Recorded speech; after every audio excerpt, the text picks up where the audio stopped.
Hello and welcome, friends, dearly beloveds, and dearly beloveds as well. Oh wait, no, Becca's not here anymore.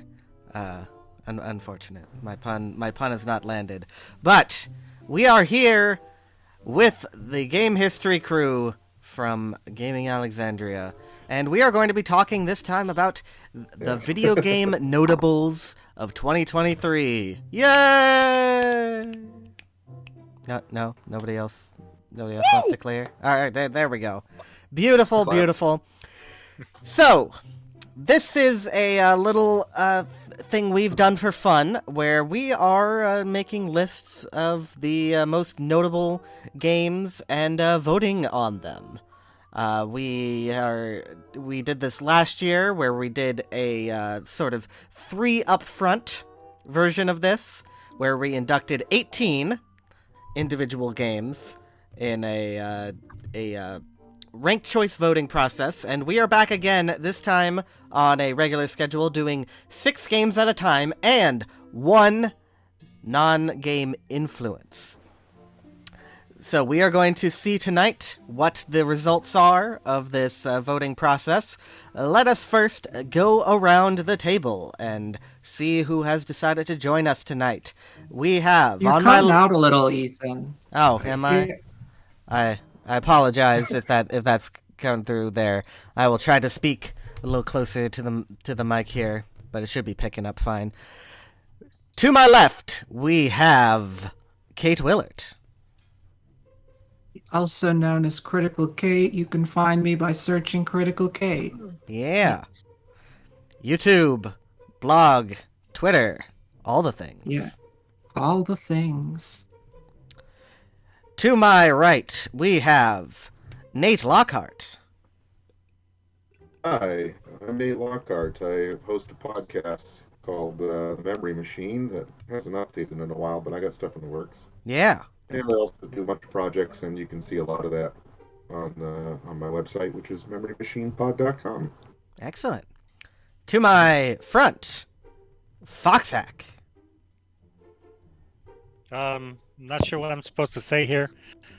I used to hack games, but now I don't. Now I do research and stuff. It's good research. I don't have a website anymore, but yeah. I don't know what I'm doing here. You used to hack games, and now you hack foxes, right? I hope not. All right, to my front, we have Pasicon Deacon. Hello. You can find me at Dragon Regalia on Twitter, or just Pasicon Deacon in a Google search, wherever you go. I covered East Asian PC games from Japan, Korea, larger Taiwan, and China. And let's just say I got some funny little votes and opinions to offer here today. All right. Then above me is Ken Horowitz. Hello. You guys hear me? Yes, we can. Tell them who you are, Ken. I'm Ken Horowitz, and I run the website Sega16.com. That researches the history and legacy of Sega's arcade and console business. Well, hardware, also the Game Gear. Yes, and Ken has been doing this longer than, all of us. I remember finding Sega 16 way back in the day. It was one of the few video game history resources that was available back then. And in the cross-dimensional pattern that sits in the 4th dimension away from me, Alex Smith. Hello. I am Alex Smith of They Create Worlds, the podcast, They Create Worlds, the book, They Create Worlds, the blog, They Create Worlds, the toilet paper, everything. Yep, I knew that was coming. Yep. You can find me on social media if you try really, really hard. It would take some effort. However, you can find They Create Worlds, the podcast, and associated media at theycreateworlds.com. And that's all you need, friends. That's us. We do content. We help preserve games. We are self-avowed historians of the video game medium, and we have opinions about what games deserve to be in a Hall of Fame, what we call the Notables. So, how did everybody feel about it this time around? The voting process and the choice selections. You know, now that we've gotten past all the obvious stuff, how do we feel about this going forward? A little disappointed that more people did not vote for Mario Kart, which was my Mario Kart 64, which was my pick for the year. There's always next year. I don't feel we had gotten quite past all the obvious ones, but just looking at the list themselves, I have a sneaking suspicion that most of the rest of what I consider obvious is getting in this time. Well, we will see. For I have not revealed the list of what I have to anybody in this room. So, they are seeing it for the first time, and then we're going to have to back justify whether or not we voted for it on each of these choices. I felt very much this year that, like, as I was making my list, I kept thinking, like, I'm forgetting something, right? I'm forgetting something. There's something super obvious that I'm just not remembering for one reason or another. And looking at other people's lists was very helpful, either to decide, oh yeah, that does make sense, or like, no, not that one. So, thanks everybody else. Yes, one of the nice things about the ranked choice voting process is that you can spoil ballots, and it does not matter. Because if you're voting first past the post, then it, knowing what everyone's going to vote for, you can, it's going to obviously go in this direction. But if you feel real strongly about something, you put that at number 1, and it has a chance. Because it first checks how many number 1s everything is, and then it goes from there.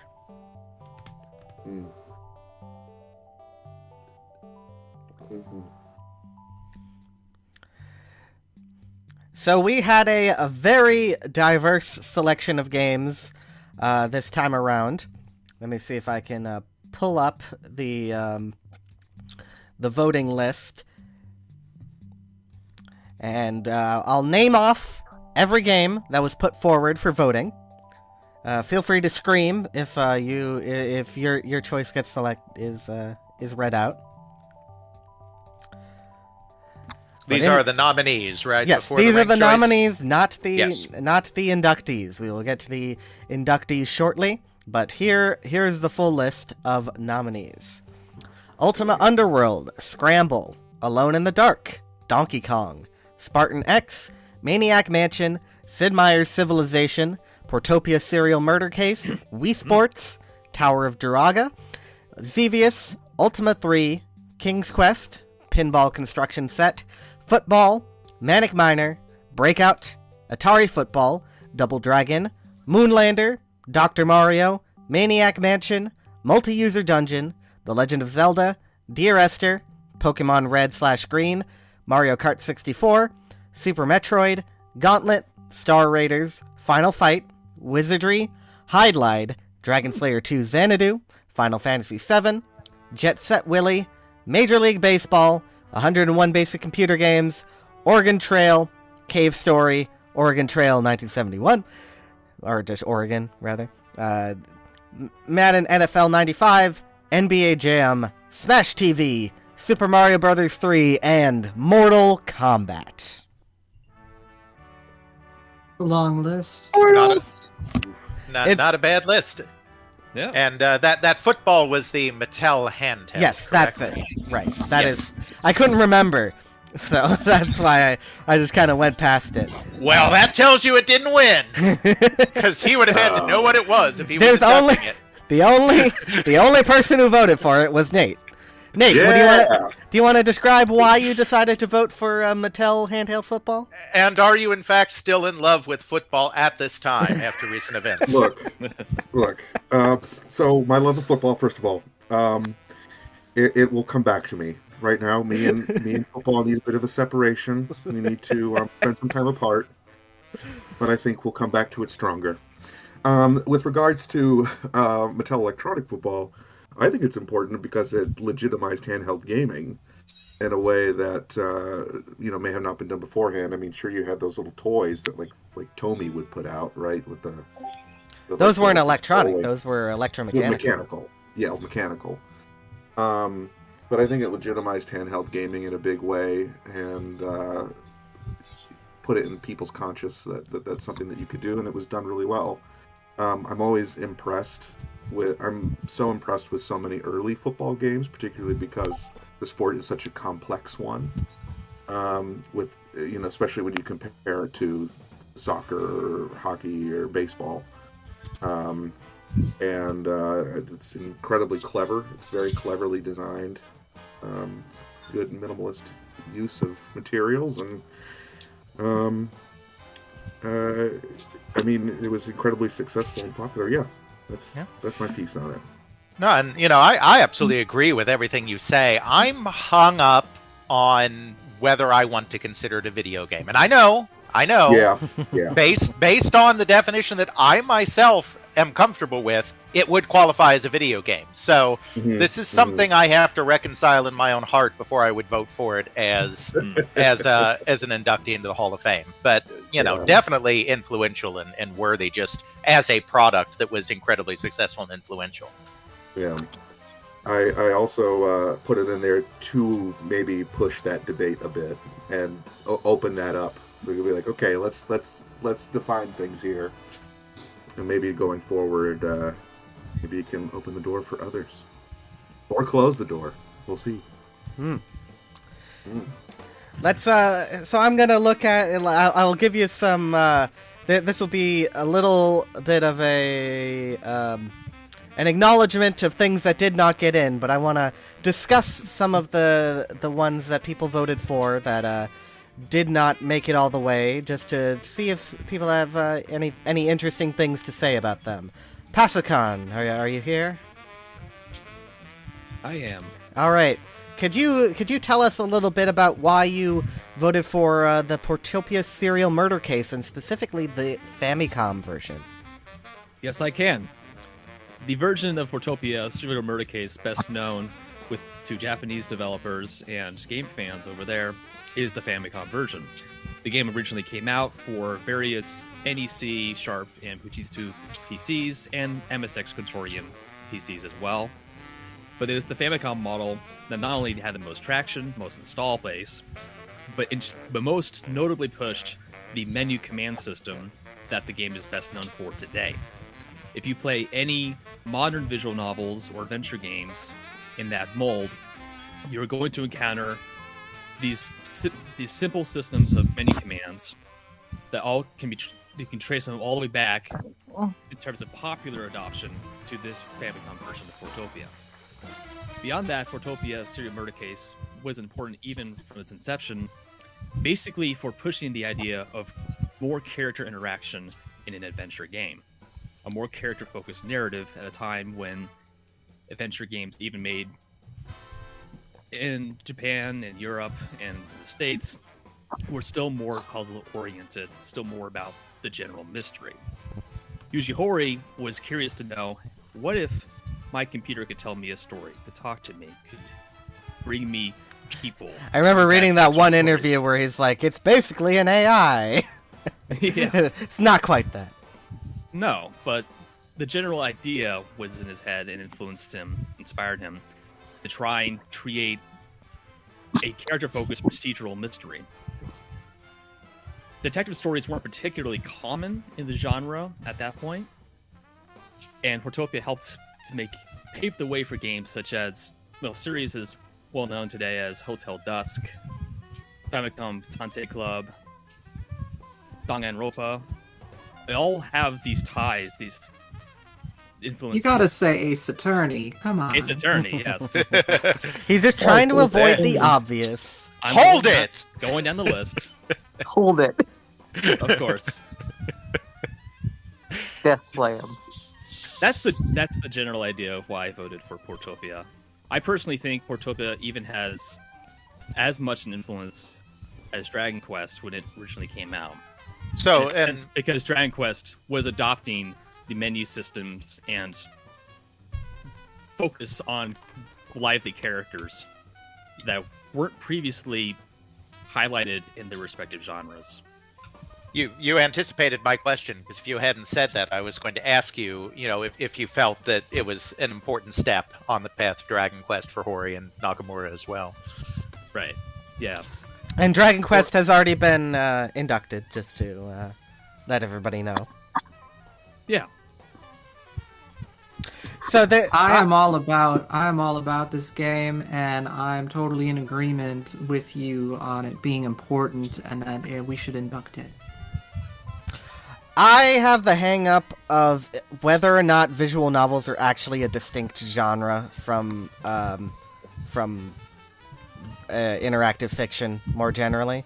Ooh, That's shots fired. That's what holds me up about it, because I define genres via their mechanics, and I'm not sure there is much of a difference in terms of visual novels vis-a-vis interactive fiction. Visual. I disagree with that a bit. I mean, parser-driven interactive fiction with lots of puzzles. I mean, yes, some visual novels have some puzzles, but there's a lot less of a puzzle focus in a visual novel. Yes, but then are you defining the genre by its lack of mechanics? And well, you said you're defining based on mechanics. Steins Gate is the best barely a game I have ever played.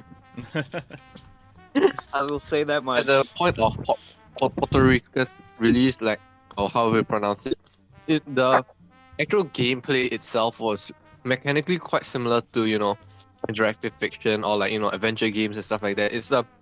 There's a mystery, you have to solve the puzzle, you have to figure out who the killer is. What the game really defines is the interface, the picking between a menu of verbs and stuff like that, and then going and this is a formula that basically the Japanese adventure game will follow for basically the next 10 years. The Japanese adventure game went through a lot of evolution and digression, even as the formula, well, I would say it's formula, but the paradigm Portopia made popular became the majority of those games. For instance, speaking of interactive fiction, one company in particular, Thinking Rabbit, the people behind Sokoban, were very big on continuing to use text parsers in their PC adventure games through to the turn of the 90s. And they had a lot of voice in the matter. So it wasn't as simple as we're all going to do as Portopia now. We're going to still try and do some experimenting here and there. And today, that also means visual novels range from the kinetic type, where you are largely your main interaction is just preceding the text, to ones that are more about branching paths and some semblance of point-and-click interaction. Portopia is also one of 5 games that Kojima will randomly cite during an interview as being the game that inspired him to drop film and go into video games. If you interview him and you ask the question, answer is always randomized. But that's one of the 5 games that might come up. Yeah. And I think that's another thing that Portopia was notable for, introducing more of a cinematic. Your Kojima RNG. Yeah. Sorry. What were you saying? You're at least a quarter of a step ahead of him, maybe. Oh, was the game also indirectly responsible for the first big spoiler in video game history? Considering that in Japan, apparently Takeshi Kitano basically spoiled the entire game to a huge audience. Oh no! When the game was so hot. That's true. Yes. Oh, that's awful. Wait, I haven't heard about it? this, so that's new to me.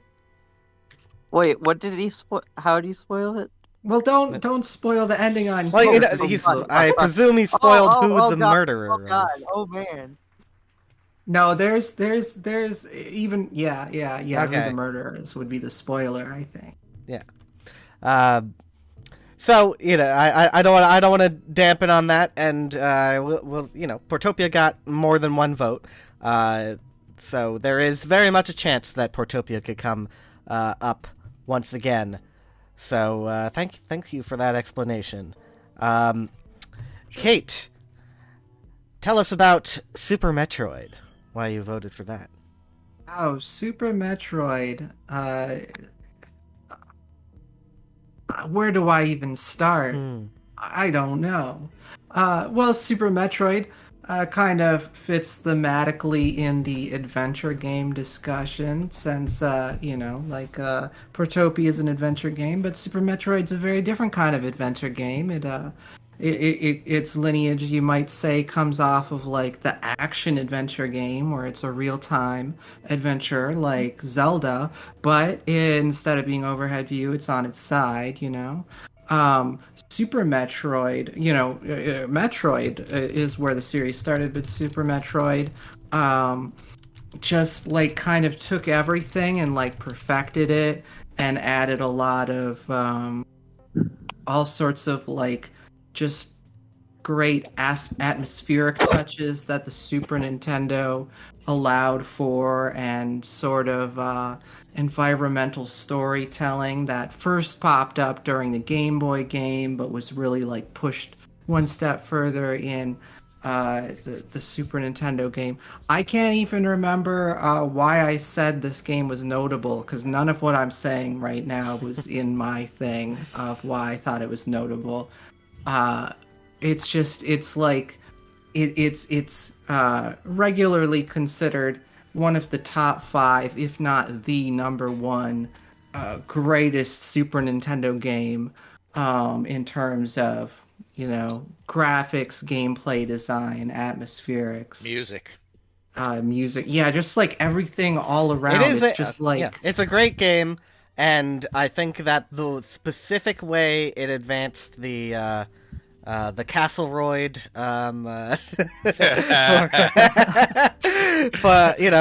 style of world design. I think it is definitely something I would put somewhere in a top 100 or 200. So you could convince me on it. I do have one. Oh, go ahead. Oh, well, I was gonna add that as far as like modern indie games, like Super Metroid is not only an indie darling, but like every Metroid style game that's been created in like the last 2 decades has basically been directly inspired by Super Metroid in particular. I think honestly that the Dark Souls series takes some inspiration from Super Metroid. Is the emphasis on isolation and that ambience that creates that increasing sense of desperation.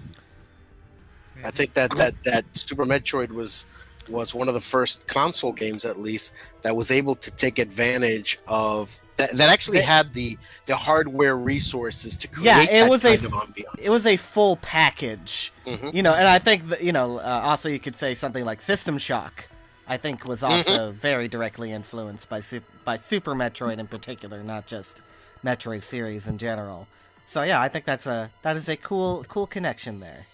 I do have one very important question for Kate, however. Save or kill the animals? Yes. Oh, well, I mean, I would go for save the animals every time, so. Save the animals. All right. Was there anything else you were going to say, Alex, or you just wanted I just had to get the joke in. That's what I'm all about. Yeah, we're on Twitch. Yeah. We gotta. It's tradition. Let's see. Is there any other games that would be interesting to touch on? All right, Alex, how about you explain multi-user dungeon? Absolutely. Well, of course, it is one of those rarefied games that had a whole genre named after it in a way. MUDs, text-based multiplayer, multi-user dungeon. You have not lived until you've died in the mud. Exactly, and all the moos and mushes and muxes and whatever else that came after it. So, of course, there's a direct line from MUD to modern MMOs. I mean, that much is obvious. But even beyond that genre-defining creation, it was really one of the first games where people were able to explore what it meant to inhabit an online world and perhaps be something other than yourself. People, it was the people, men playing as women more often than women playing as men, just because there were so few women, interacting with people, having online romances, this space to learn something about who you were by being someone else, that would later go on to be not just big in games, but in instant messenger and IRQ and some of the other early ways. Even though there were other instant messaging systems in place before MUD existed, like on Play-Doh, like that extra addition of not representing yourself, being someone else, having an avatar, made that a little different and helped define early internet culture even beyond early game culture. Right, so you might say that MUD is not just a precursor to MMOs, but a precursor to that whole kind of that lineage of like Habitat, Habbo Hotel, PS Home, whatever the current thing is. Exactly. Though, people could use it like that. I mean, you can any online game. It did not have a safe space at all in terms of being able to interact with people, just that people would decide not to kill you. It was a game that, like, it was always active. Exactly, but it was one of the first places where a lot of people experimented in this way, and a lot of people that experimented in that way first in MUD went on to be influential people in, just internet culture or early network culture and pre-internet culture generally. At the intersection of Rogue and MUD, you find the depths of early online culture. That's what I was thinking. The Yep. impact, the integration that MUD's had with BBS networks, and even on other more corporate networks such as CompuServe. And even in the 90s, when you had graphical games, MUDs were still very popular with a certain subset of computer users. I mean, it was a way that a whole generation, one of the ways a whole generation first interacted with the internet as well in the mid 90s, even after they were perhaps slightly obsolete from a technological perspective. They were not obsolete from a social perspective. Do you think that one day, maybe, I don't know how many years from now, that one day Second Life will be inducted into our Hall of Fame? Yes. Second Life. My biggest argument against that is it a game? Because it seems more like a platform. I would say the same of Roblox. That would be my objection. But I could see that, I guess. Yeah. Second Life is very close to my heart. Yeah, You're saying that Minecraft basically very, very finely toes the line between game and platform. Well, not platform, but more of like, a space to a sandbox, yes. I think it'll very much depend on whether Second Life is a cul-de-sac in the move towards the always online virtual universe, or if there will be direct connections back to it by future products. That was my thinking about Second Life. Was like, my take, I don't know much about it, but like, what is it directly influenced at this point? I don't know. I wouldn't know. So it has influenced a bunch of economic theory. Yeah. Great. Second Life has had a lot of problems since a particular CEO in the mid 2000s, and that's why they've completely squandered everything. But they do exist in a very weird niche where they're lucky to have the mini economy that they do. Right. I would argue that Second Life, to a degree, might have inspired things like PS Home, but also in a big way the metaverse whole idea thing. Yeah. It had a huge impact on all 10 people who play Metaverse. Metaverse makes Second Life look good, and that is a massive achievement. Yeah.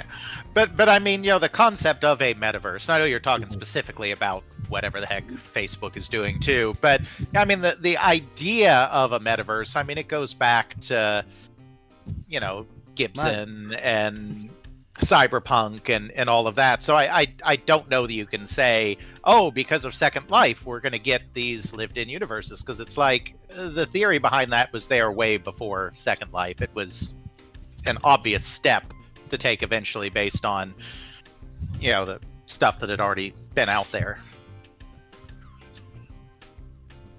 Yeah, I agree that if Second Life didn't exist, we could, in theory, still have Metaverse, but I feel like its existence kind of is one of those silent inspirations for it, in the same way that that the Mac and Windows OSs both ripped off the same source, that like they kind of quietly pretended they didn't or whatever, You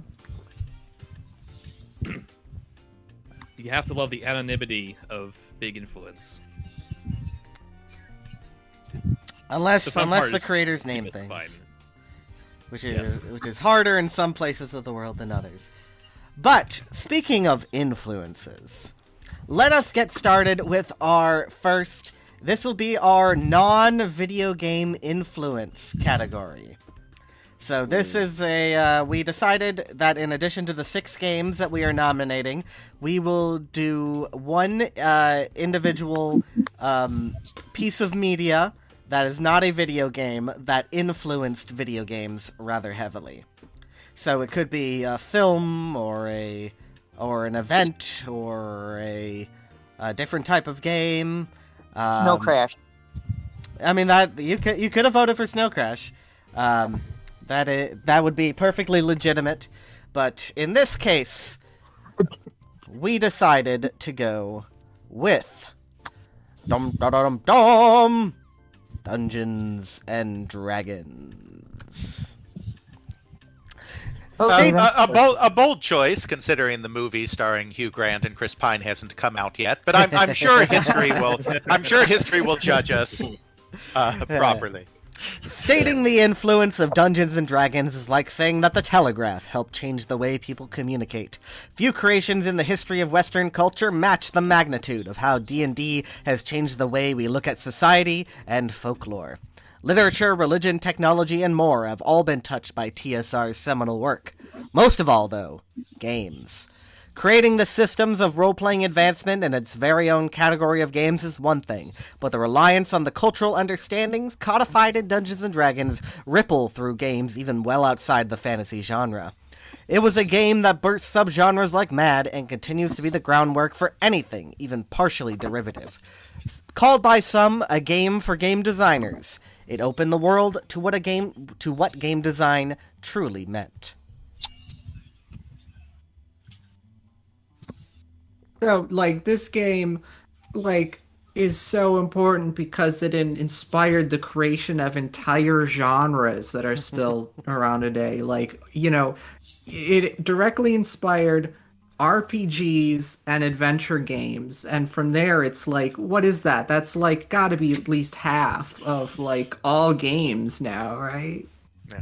Well, and even those games that aren't that, even a lot of games that are more action oriented or other kind of oriented, the fact that they use systems now that involve character improvement or equipment improvement or all of that. I mean, even a game like Call of Duty that's not an RPG has a heck of a lot of Dungeons and Dragons legacy in it.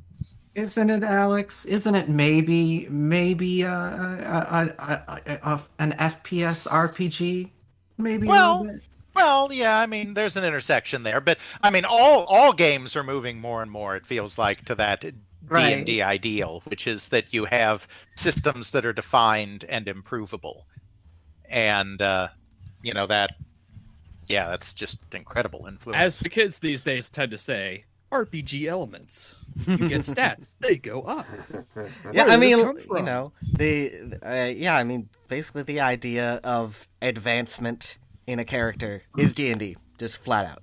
And that definitely pervades pretty much the majority of games. Thank you for saying character advancement rather than character growth. It drives me crazy when people say character growth. I'm like, no, that is a thing in storytelling. That's a storytelling. Yeah. Right. Well, and as John Peterson has liked to argue in his work, I mean, it is the only new type of game that has been invented by humanity in how many hundreds of years? Because board games and dice games and games of chance and all of this stuff goes back into the dawn of human history, but nobody had come up with quite this. And yes, you can say, people would play act this or pretend that, but it's astounding because it's one of the very few forms of entertainment at a very fundamental, basic level, the very few forms of play invented in our lifetime. Mm-hmm. Well, I'm not sure anyone here's lifetime, but well, developed in our lifetime. Yeah, I wasn't born when it was invented either, but developed, grown in our lifetimes. I'm older than D&D. Or in living memory. Let's put it that way. In living memory. I guess the poetic way I think of it is Gygax, Artisan, all of their collaborators who formed TSR had inadvertently invented a kind of war game of prosperity. They had taken the systems that had developed through table games over millennia, combined that with newer storytelling traditions based on the old, and essentially imagined what you can do if you were able to quickly homebrew your own new additions to the system, your own new ways of character advancement, of feeding into the players new ways to play, a kind of post-scarcity war game. I forget where I've read the quote of game for game designers. It might have been John Peterson. But the D&D as it came out in 1974 was not that good of a rule set. It did not tell you how to do everything. And I mean, this has kind of become a tradition in RPGs, even the RPG that I'm running currently. It does not tell you how to do everything. And you better have a copy of Chainmail handy. Yes, and Wilderness Adventure, or whatever it's called. So the SBI game, yeah. Yeah, so that spurred people to understand how a system works. And that in itself is astounding. And of course it bled over into computer games right away, because in that early community, when you had very few computers and you had very few people that were programmers, the people that became programmers were drawn by the same kind of thing, understanding a system, controlling a system, and shaping that system into something that they wanted to do with it. And so the amount of crossover between D&D people and computer people in the 1970s was immense. That Venn diagram is probably barely a Venn diagram. There's a fundamental difference between a computer adaptation of an RPG and an RPG. Removing the Dungeon Master, it just makes you have to reconsider absolutely everything about how this game works. So I always find that super fascinating as a person who plays both. My biggest disappointment about the Wii U is that I remember somebody suggesting the Wii U would be the perfect game system to do a traditional tabletop style RPG where you have this one controller that is the Dungeon Master controller, and then everyone else is, the individual characters. You have this controller with a screen only the Dungeon Master can see, and nobody capitalized on that. Yeah, there have been games that have done this, that have not couch co-op games, but online games. I've played a lot of them because I really love the idea. There's a lot of problems with it on the grander scale. Yeah, that's fair. I think the capitalization came from game masters who just are now running from their own tablets. They have an iPod or an Android, iPad or Android. And it's Nintendo's loss. They didn't try and make that more accessible and more Mm-hmm. commercial friendly. Who here has played at least one round of a tabletop RPG? You want? Would it be easier to say like who hasn't? Right. Yeah. I'm trying to highlight. Better question: Who's in a campaign right now? Yeah. Me. I am. I have one on hiatus. My friends refuse to play 5e. Let's put it that way. Well, They that's. like others. That's fine. I'm playing Cypher at the moment. Well, not even but not even necessarily D&D campaign. I mean, who has like an RPG campaign going right now? You know. So 3.5. that's just another thing to highlight the importance of D&D. That it of course, it's a weird time to be talking about D&D for various reasons at this moment here in January 2023. But Is it? Oh, because of the movie, right? Good. I was like, am I missing something controversial? No. Certainly not. That would have been all over the internet. I would have seen it. Come on, Have I we been only sucked care about into the too many movie. solder fumes? What's going on? Yeah. Also, another big important question: should we start a Gaming Alexandria campaign? Oh God. Oh God. Thoughts? Well, and that's the other thing D&D made so popular. Complaining to each other about scheduling sessions. Yes. Yeah. Yes. That's for Beavis one. Yes. The quest for Beavis one will be the Gaming Alexandria campaign.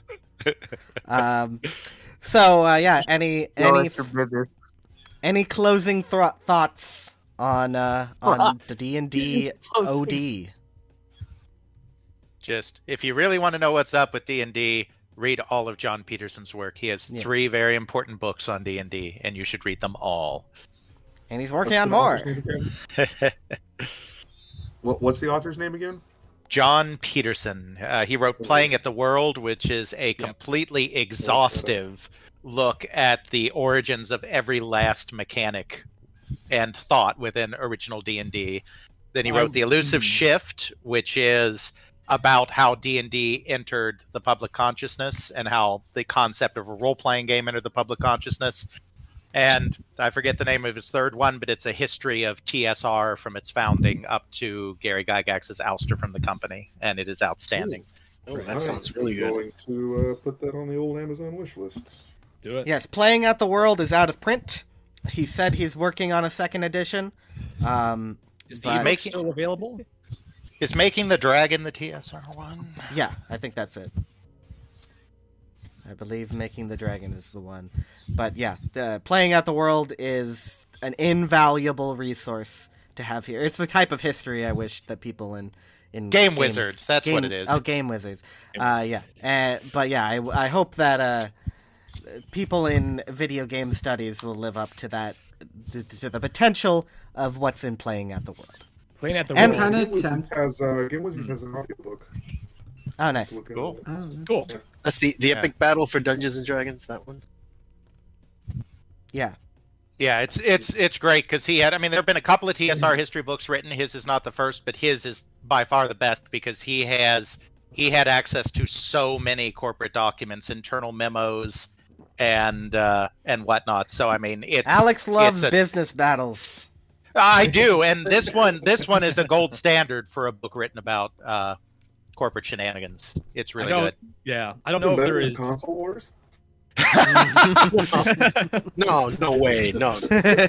I mean, the dialogue could have used some more work in Game Wizards, I guess. It can't be better. It doesn't have any razor blades. I can only hope there's something like this, like Playing at the World, but for war game companies like Avalon Hill in the future. Oh, that would be interesting. It'd be useful. I'm tempted to open a can of worms and ask how you decide which creator's name goes first. I just plugged it in. I did not give it that much thought. That whole debate is a whole other thing. I'm not getting into it. They're co-creators. Don't at me. All right, we're going to move into our very first notable. If everyone that wants to view the video on the stream can boot that up, and we will view it and then come back.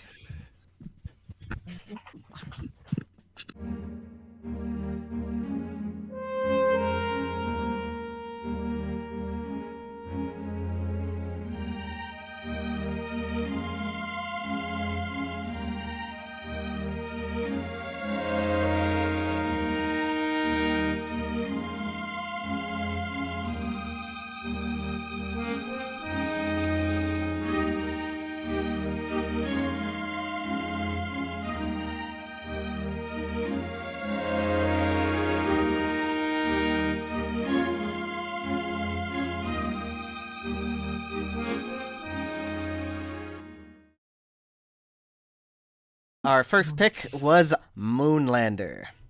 You are clear for descent. McDonald's or no McDonald's? Moonlander is as important for its visible features as its secrets. Bringing the gravity game genre to a visual medium, the game's novel use of a light pen control presages the era of touchscreen gaming. The concept of a larger overworld and close-ups was pioneered by the scaled views of the lunar surface. Attention to physical realism and the importance of terrain made Moonlander not just a gamey adaptation of a recent news story.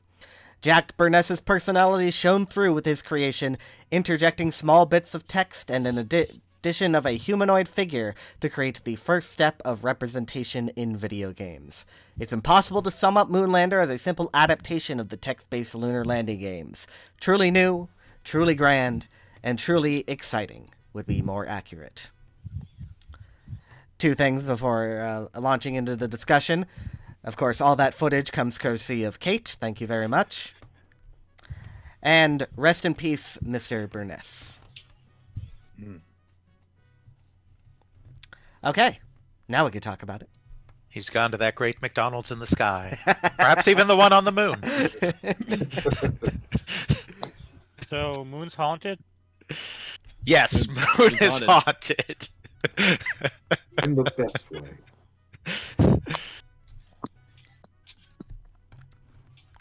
So, Kate, one day we will finally get that iPad version playable. I just tonight talked to somebody about asking some people who might have an Apple license. So, oh, cool. We may have momentum on that. You know, we're coming up on 50 years of this game, which was actually stealthily influential on a couple different people. Sure, you don't want to do a elaborate virtual reality remake instead? Just throwing that out there for no particular reason. I mean, doing a moon landing in virtual reality. I mean, one, I'm sure you throw up, but two, yes. Two, it would be really cool. That's Kerbal Space something. Kerbal Space programs in VR? Perhaps. Maybe. I don't know. What you're saying is Moonlander in VR chat would be an educational entertainment production. So, I would have. Wait, did any of, aside from me and Kate, did any of present company actually vote for this game? I mean, I didn't, but I don't disagree with it. Yeah, I mean, pretty much, yeah. There were very few. There were probably a couple, but there were very few out of all the nominees that I did not think were worthy. It's all a matter of what I feel should get in first. You know, just waiting in line. Yeah, and a lot of what I picked too is just what I knew from experience, and things like Utopia's serial murder case. I know I couldn't speak very strongly on that. I don't have much experience, and I don't know the backstory as well as others. But seeing things like even that's sort of how it is with Moonlander. I'm only as versed with its history as Kate has revealed to us in her video. Yes. So or like a book, or your book, Alex. It's so that others have championed it and gone forward. I won't fight that, not at all. I'll support it wholeheartedly. I still think that it's hard to fully trace the influence of these things, but I think that the idea of the larger world and then the smaller, zoomed-in world is very, very important for an early game like this. I think it did, even if we can't specifically figure out like what it may have influenced. Just seeing it in action, I remember Kate said something like, once you saw like what it was about, it was just like, it just blows your mind that there was something like this in 1973. Yeah, right, like so many of the things this game is doing are things that shouldn't exist in 1973. It should not exist the same year as like Pong, No, that's totally fair. Like it's got potentially the first on-screen human and the first like cutscene, the first in-game cutscene, if you consider Sumerian game to be a kind of an outside game cutscene. But and of course the first Easter egg, and a bunch of other firsts that I'm blanking on right now because there's so many. It used touchscreen controls originally, didn't it? Yes, it was not the first game to have touchscreen controls. There was that mouse-based thing. Right. That's not touchscreen. Pool game used the touchscreen. The IDI pool game used that. Okay. So it wasn't the first of that, but it rather intuitively the entire idea of the bar, that was fairly innovative. That you have this bar on the screen that can set your levels and things, and I think that whether that had a direct influence on other things or not, you can kind of look at Golden Tee Golf and you see the echoes of Moonlander.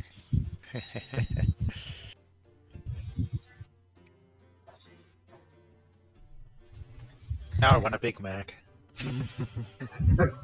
Do you really though? No, I don't. Yes. You called my bluff. And of course this is the thing, I had no logo for, and I didn't have a vector font, so I used a terminal font instead for the logo on this. That's fair. You could have asked me, and I have a fan-made logo that I made. All right. Using the font that Deck was using all the time on their publication, their manuals and things. Yeah, I thought I got the footage from you, but I had to download your video to get the footage. So I will need that in the rather imminent future, so I will need to grab that from you. But thanks again, Kate, for helping dig this game back up, and now it is part of the Notables. Hooray! Finally made it in. Yep. We did vote for it last time. A certain individual was here and was not here and missed out on the moment, the important moment. So, did you stop the music, or did that track actually end at the exact moment you said, and now it is part of the Notables? Oh, I guess it just did, because I'm not changing anything. That's pretty impressive. I remember when you were someone was soliloquizing about one of their choices, and there was a very fitting music track in the background. I'm not doing anything. I'm just letting it run on a shuffle. Praises be to RN Jesus, then. Indeed. Are we supposed to be able to hear music? Because I don't hear music. It's pretty low at the moment. But are we ready for the next video, everybody? Yes, please. All right. Indeed. Let us lay it on.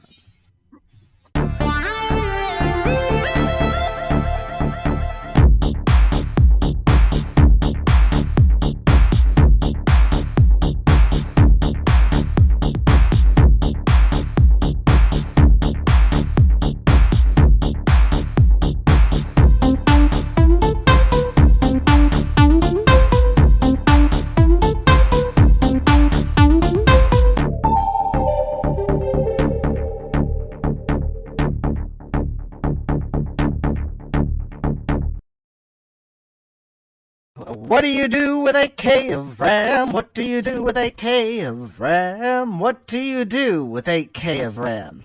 As a designer part of the team creating the Atari 8-bit computer hardware, Doug Neubauer found himself pushing against this question in the creation of Star Raiders. His adaptation of the Star Trek mainframe classic into an action-based shooter was an effort of pure genius, which made personal computer games, for the first time, something on the level of their arcade and console counterparts. Presented with an active world of activity which occurred whether or not the player was nearby, Star Raiders breathed with life in a way more commonly seen in role-playing games than action games. The freedom and additional spice of optional interactions planted seeds of possibility for what could be done in games even as expansive as this. Star Raiders was the first glimpse into a gaming future far beyond the technology limits of the late 1970s.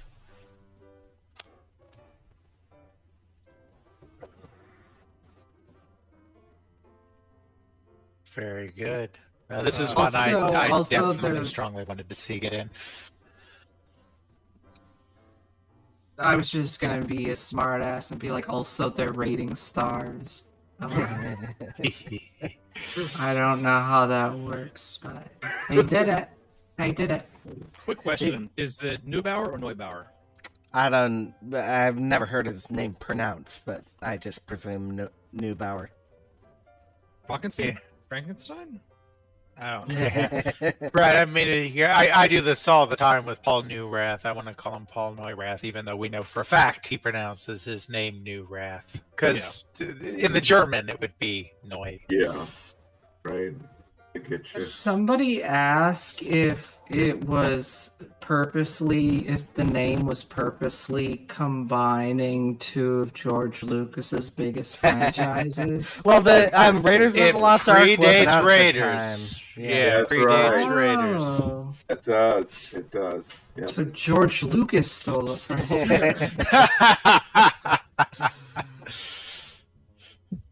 He was a big Atari fan. He subscribed to the APX program catalog.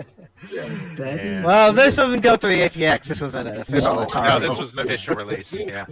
But just to add one thing to what you said is, from a historical perspective, easy to forget today. This was the first true killer app for computer games. I mean, the press would write glowingly about it. A lot of early people, like Wild Bill Steele, co-founder of Microprose, he said when he first went in to get his first computer, they were showing him computers at the store, and like they showed him the Apple, and they're like, you can do VisiCalc, and then he says he's a raconteur, so he might be exaggerating, but then he says, they showed him Star Raiders on the Atari 8-bit, and he's like, well, can this one do VisiCalc too? And they were like, yeah, and then he's like, then I'm taking that one. It was like I said, it might be apocryphal, but it still goes to the power of Star Raiders as a program. It captivated people in the early days of computer games, and it was the first game that really showed that, yes, you could have really great action games on your home computer. Warren Spector was also first driven to computer games from Star Raiders. He said that was the game that changed his view on what video games could be. Mm-hmm. Yeah. Can you imagine if Doug Carlston was shopping for his computer just a year or two later? Things would have looked very different. In the sense of... Oh, sorry. In the sense that Doug Carlston, founded Broderbund, which resulted in Carmen Sandiego and everything. But, his, Star Raiders not being there, he ended up buying, I don't think the Atari computer was out yet either. He ended up buying a Trash 80. And ended up, because there was, nothing to play on it, he ended up finding all sorts of games made by other people who had Trash 80s, and then decided to make his own because he just was like bored enough to want to program his own games, you know. So if he would have waited a few years and bought this Atari computer, maybe he would have been so busy playing Star Raiders he never would have programmed his own games. I don't know. I think a new challenger has appeared. Hello, Dale Quarterpass. Oh, Arrives. good evening or morning, depending on where you are. You just missed Moonlander, as it happens. No, it did. It did. Oh, It made it in. It's safe. It is an All right, inductee. all right. At the end, then I'll just come back and do the 7-minute tirade I would have done. Had. I was all set to. It'll be for the extra features on the DVD release. Yes. Yeah, I failed. Just rip off Ethan and didn't need to. So Star Raiders, you have to really understand, you know, at the time these very primitive computer games existed. You know, something like Temple of Apshai just came out where it's one color and things are moving incredibly slowly. Suddenly Atari comes out with their computer. This is a 3D game. Things are happening off screen. There are things that just are occurring beyond the limits of your view. And there are little things you can do, like you can blow up the base for extra points and things like that. Star Raiders is just such an immense leap forward in understanding what a computer game could be. Even thinking back to the landscape and other PC software distribution markets, such as the United Kingdom at the time or Japan, the closest I can think of maybe a few distinct contenders for what counts as bringing the arcade experience, quote unquote, to the home computer, to the desktop. And even something like Heianko Alien had only just arrived in the late '79, and it still took arcade distribution to become as popular as it was. That she landed it on those PCs, those early 8-bit micros. Right. Star Raiders, on the other hand, right out the gate, it's having a big influence and impact on its market. Yep, and we know it had international reach too, because the NES game Star Voyager, originally by ASCII and is distributed by Acclaim in the US, is just Star Raiders. With a couple of wrinkles. I mean, there's a couple of wrinkles, but it's Star Raiders. There were a lot of clones. Those Star Raiders. I mean, even not just like the 2600. You know, you have Star Master from Activision. Mm-hmm. There was a Star Path clone. What was it? Phaser Patrol, I think. That sounds right. Star. I think. What was the Magic one? It was in the Magic one. I think that was called Star Voyager as well, unrelated to the Acclaim game. And, you know, even though this is not stated, I think it did have, at least if in nothing else, than the idea of a 3D space shooter on Elite. I think that there is some element of Star Raiders in Elite. Has to be, right? You think there would be. At the very least, I mean, I don't know. I don't know if maybe Alex can speak to you or Alex can speak more to that, but... Yeah, you know, there hasn't been. I mean, you would think there'd have to be. I haven't ever seen any interviews where Braven or Bell have said that Star Raiders was an influence, but certainly the Atari systems were in Europe, so in Britain, so it's hard to believe there would not have been at least something. And of course, you know, and games like Wing Commander and the X-Wing series, I mean, they most certainly grab elements from Star Raiders as well. Given the import markets for game software in those non-US areas, at least a few screenshots would have made it into some publications enough to at least prove that the idea is possible. That if they could do something of this sort, we could do something as ambitious as what Elite would become. Have any of you guys played Star Raiders much? A little back bit. in the day, or A little bit. yeah, it's. I played on the 2600. Yeah, That was my I played it. introduction. Yeah, actually, that comment I made before about in our lifetimes would have worked now with D&D. Yeah. You were alive in 1974, right, Dale? Oh, Yes. I played it most on the 2600. Yeah. That was in like the early 2000s. I played it on the 2600, and I loved it then. Even then, it was a very immersive game, and it's in that sort of kneecapped form. And Yeah. then when I finally I got an Atari 800 in the month after 9/11, and I played Star Raiders then, and that was even more so. It's still a very gripping game.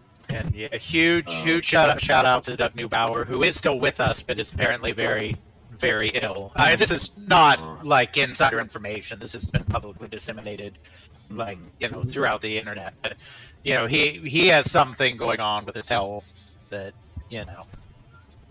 So, Did we cover that this was one of the early games that was Killer App that actually sold the 400s and 800s out the door?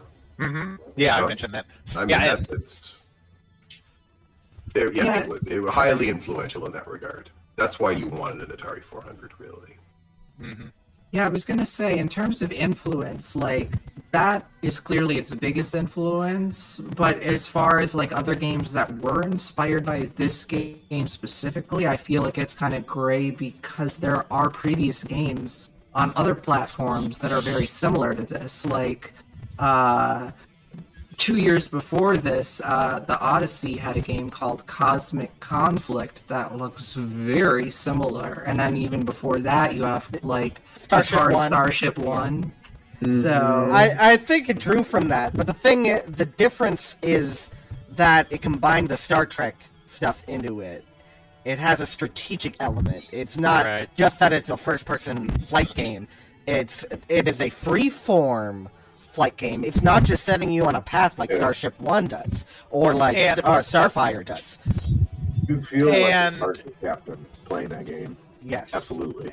And quite frankly, it was far more in the zeitgeist. It was far more covered. It was covered by the mainstream press. It wasn't just covered by the Computer Quest. I mean, almost nobody played Starship in the arcade. It sold a couple thousand units, and not that many more people played Starship One on the VCS. And the Odyssey 2, very few people had an Odyssey 2, and most people that had an Odyssey 2 bought it in 1981 and 1982, by which time none of them were buying. I feel like most people who bought it at Magnafox 2 ended up starting up video game magazines. Except because the Odyssey 2, its sales numbers don't even tell the full story. It's a tangent, but that's what I do on my podcast.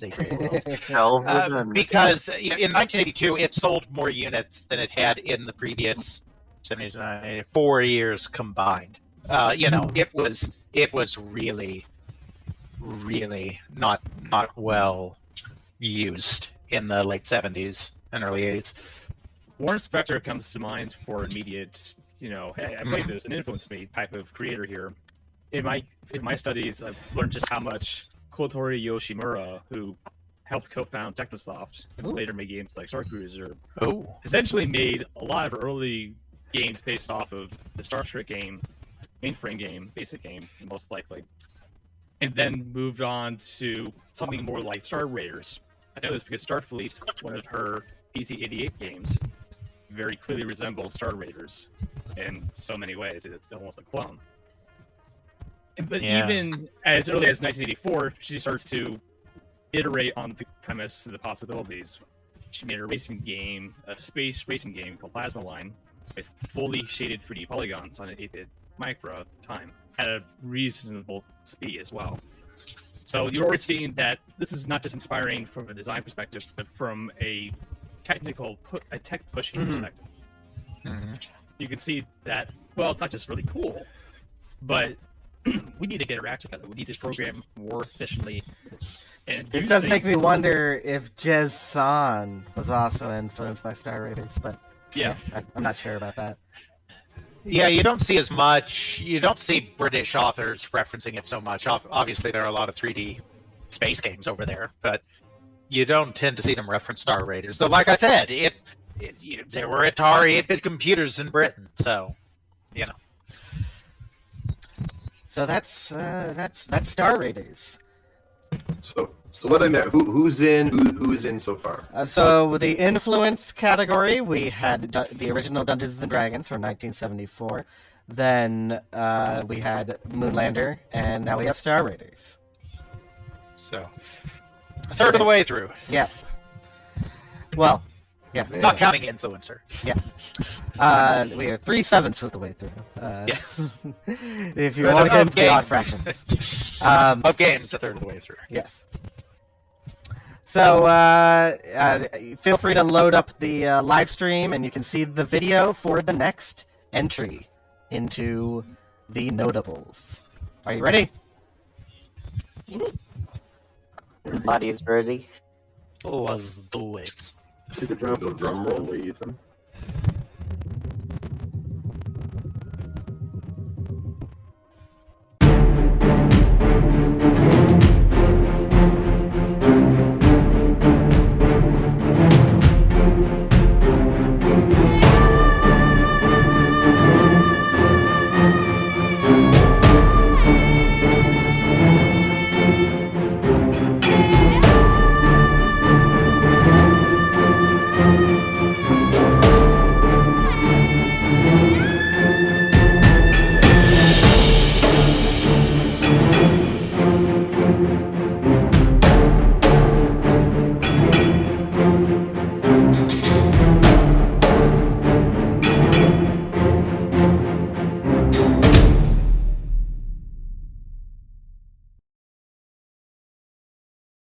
Scramble.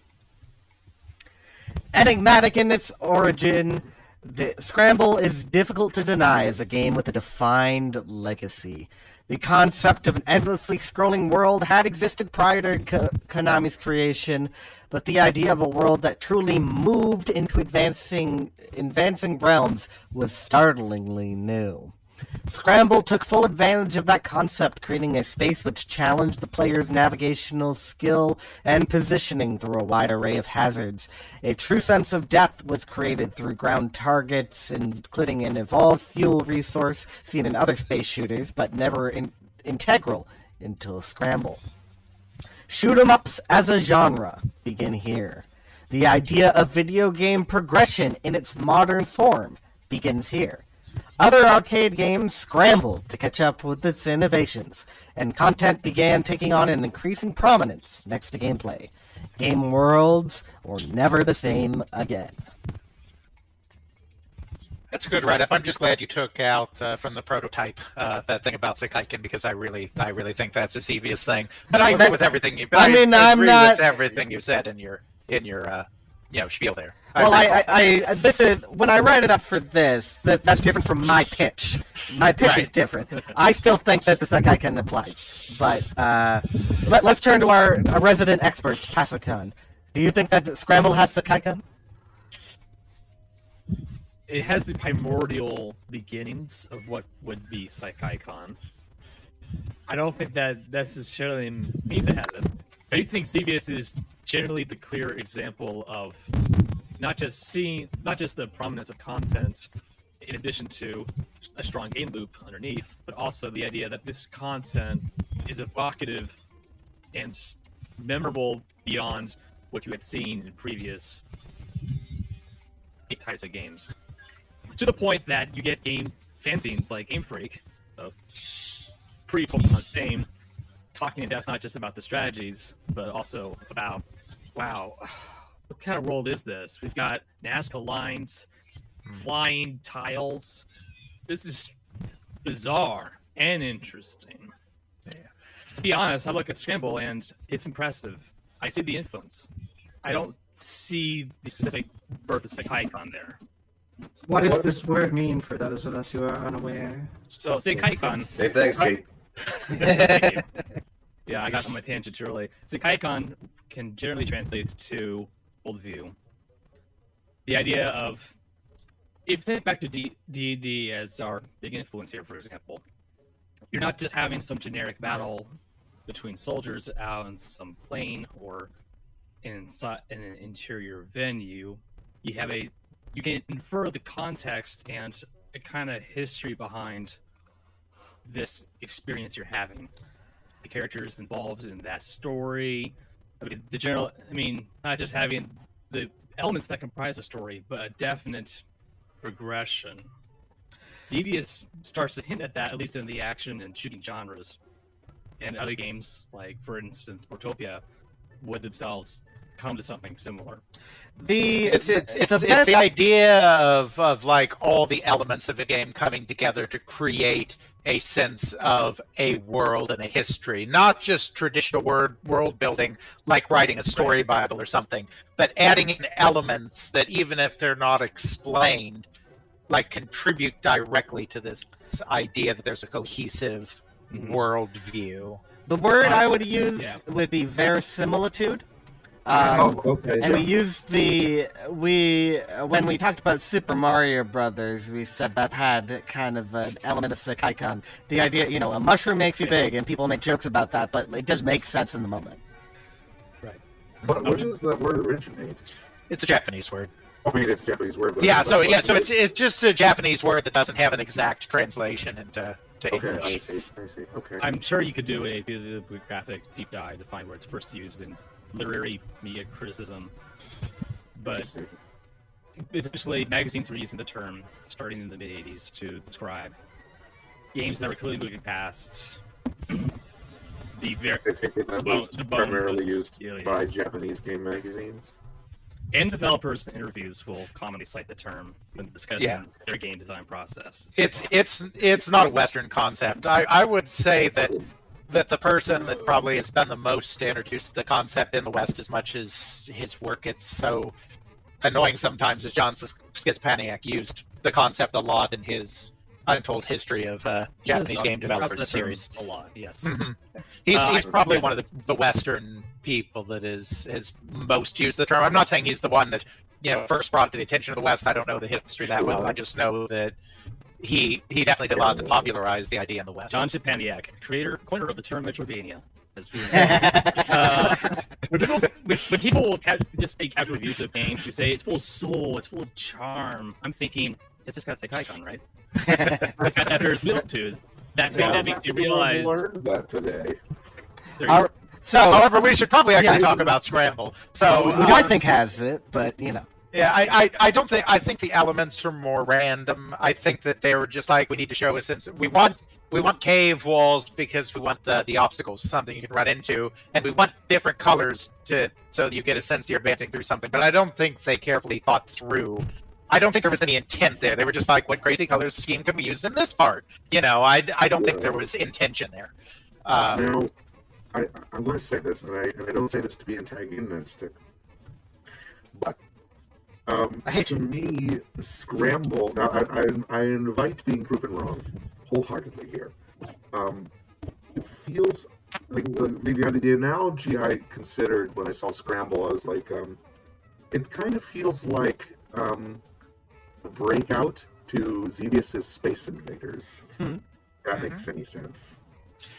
That's how I feel about it too. I mean, I think Scramble's worthy, and I don't know if Xevious is still coming up in the back half. It might be. Some people voted for it. It might not be. Not. But okay, it's not. That's fine. But I would have put Xevious in before Scramble. Would I put Scramble in eventually? Absolutely. Yes. But I think Xevious is the more impactful. Yeah, the funny thing is that Alex really put me on the Scramble train, and then he's like, no, get off the train. No, it's very important. I just think Xevious is slightly more important. Scramble is very worthy. I see Xevious, I just see as a refinement of the idea of the scrolling world. And, I wrote a blog post about how video games became more than score. And I think Scramble is legitimately a huge point at which people stopped looking at, arcade games purely as score. Except I would say Super Cobra is even more important in that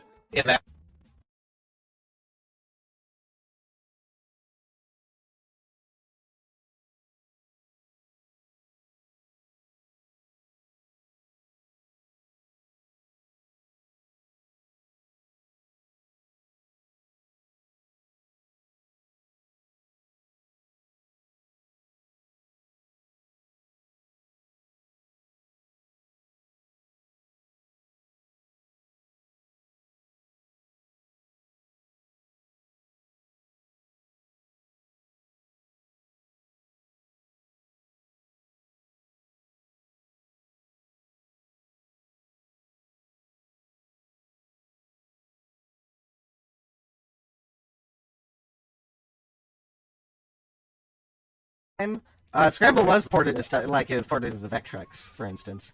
Right. So Scramble sold a lot. Yeah, Scramble and Super Cobra both sold a lot. I think Scramble sold slightly more. Yeah, but I mean, they were close. They were both. Yeah. I forget the exact numbers. They exist. I don't have them on top of my head, but both of them were between 10 and 15,000. We have more exact numbers than that. I just don't know them off the top of my head. Yeah, I think Super Cobra just came out at the right time because it was late 81 as opposed to early 81, and it basically superseded Scramble in those terms. But I think that starting the idea of the scrolling world and thing you can progress through, and it has a fully definitive ending. You know, it goes in a loop, but it has that ending like fantasy and things like that. Yeah. I think that is an extremely important It moment is. in video games. Scramble did it first, but it might have been a cul-de-sac without Xevious, because, you know, Xevious is the one that captured everyone's imagination, and then Gradius was a direct response to Xevious. The developer said, we wanted to do, for the horizontal shooter, the Scramble-style shooter, what Xevious did for the vertical shooter. Like, it was a direct call and response. And then from Xevious and Gradius, you get everything. You know? But, I think we've discussed this before. I don't see a fundamental difference from vertical and horizontally scrolling shooters. Well, it's not about whether there's a difference between vertically and horizontally scrolling. The point is that Gradius came into being because Konami felt they had to top Xevious. And it was the Konami developers themselves that said that we wanted to do for the horizontal shooter what Xevious did for the vertical. I wasn't editorializing. Xevious and Gradius are both on the radar as games to eventually be looking at for me.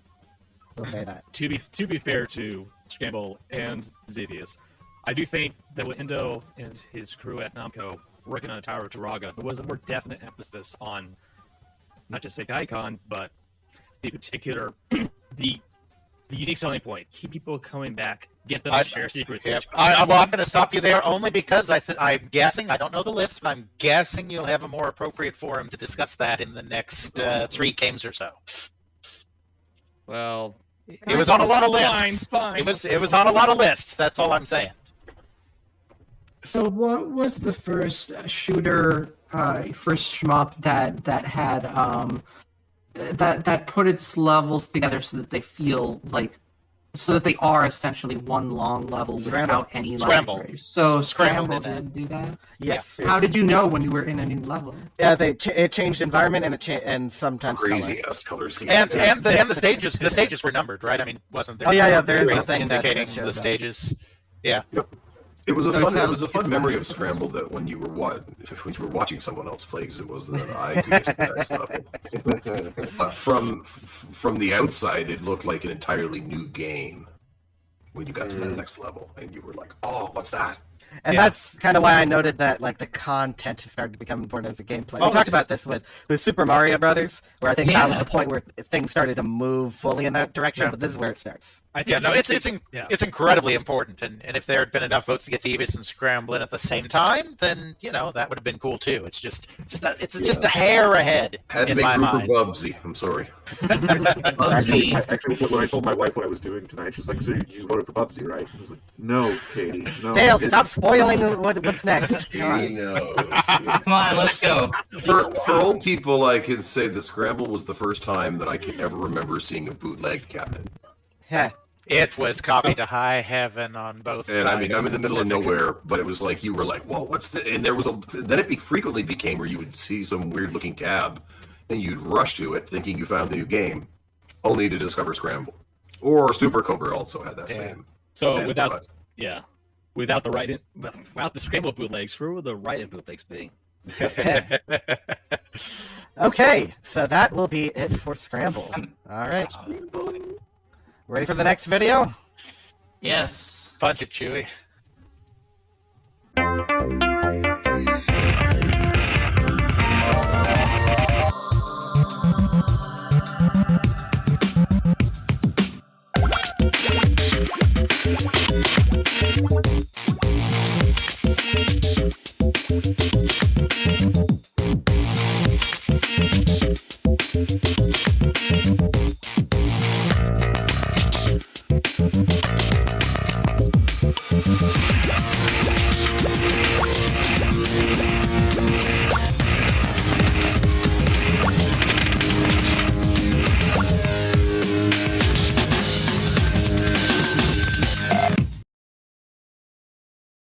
jump is the question.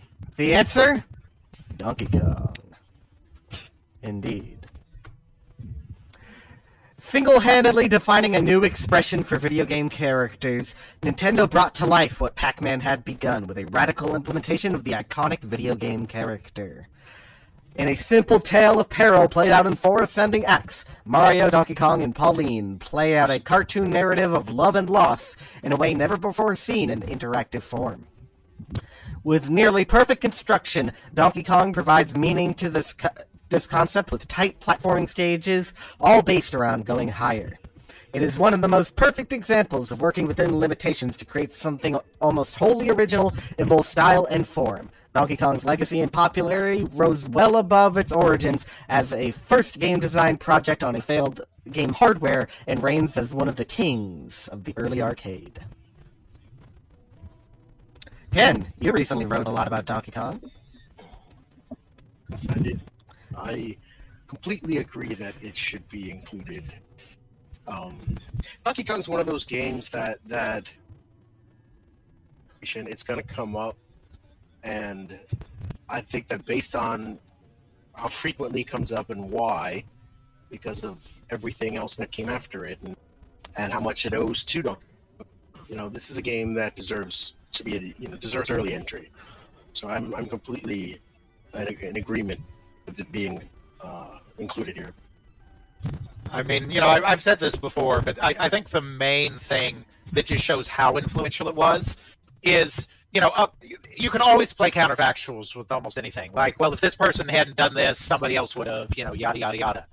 But in the ordinary course of a human being's life, the idea of jumping being one of your primary weapons to avoid danger, to attack things, to do anything is not part of the regular human experience. Like, it is not necessarily so that jumping would become and remain to this day, even as we have games with far more realistic physics models and worlds, one of the principal forms of video game movement. You've never had your fight or hop right. activated? Right. And that, to me, just shows the incredible influence of Donkey Kong, because the jump is still, whether you're playing a modern platformer or PvPing in World of Warcraft, the jump is still a regular part of the video game repertoire. The whole term platform implies that you're going to be, that you don't walk or run from one platform to another, you jump from one platform to the other. Well, so when you hear the term, this game is a platformer, it's like, it's automatically like, oh, I'm just jumping in this game. Right. And of course, the very first platformers didn't have that. Not that there were many before Donkey Kong, but the very first ones had ladders, because they were within that more normal vein of movement. But, Miyamoto asked himself, if I was in a narrow hallway, and I had a barrel coming right for me, and I had nowhere to move, what would I do? This according to his What I Asked interview, and he thought to himself, I would jump. And that's the game. That opened up a world of possibilities is the main thing. Like, really, Donkey Kong is only notable for the jump in like mechanical terms. Imagine someone in a narrow hallway with a flaming barrel coming out, and they're like, there are no ladders here. I'm fucked. I'll die. Yes, I'll die.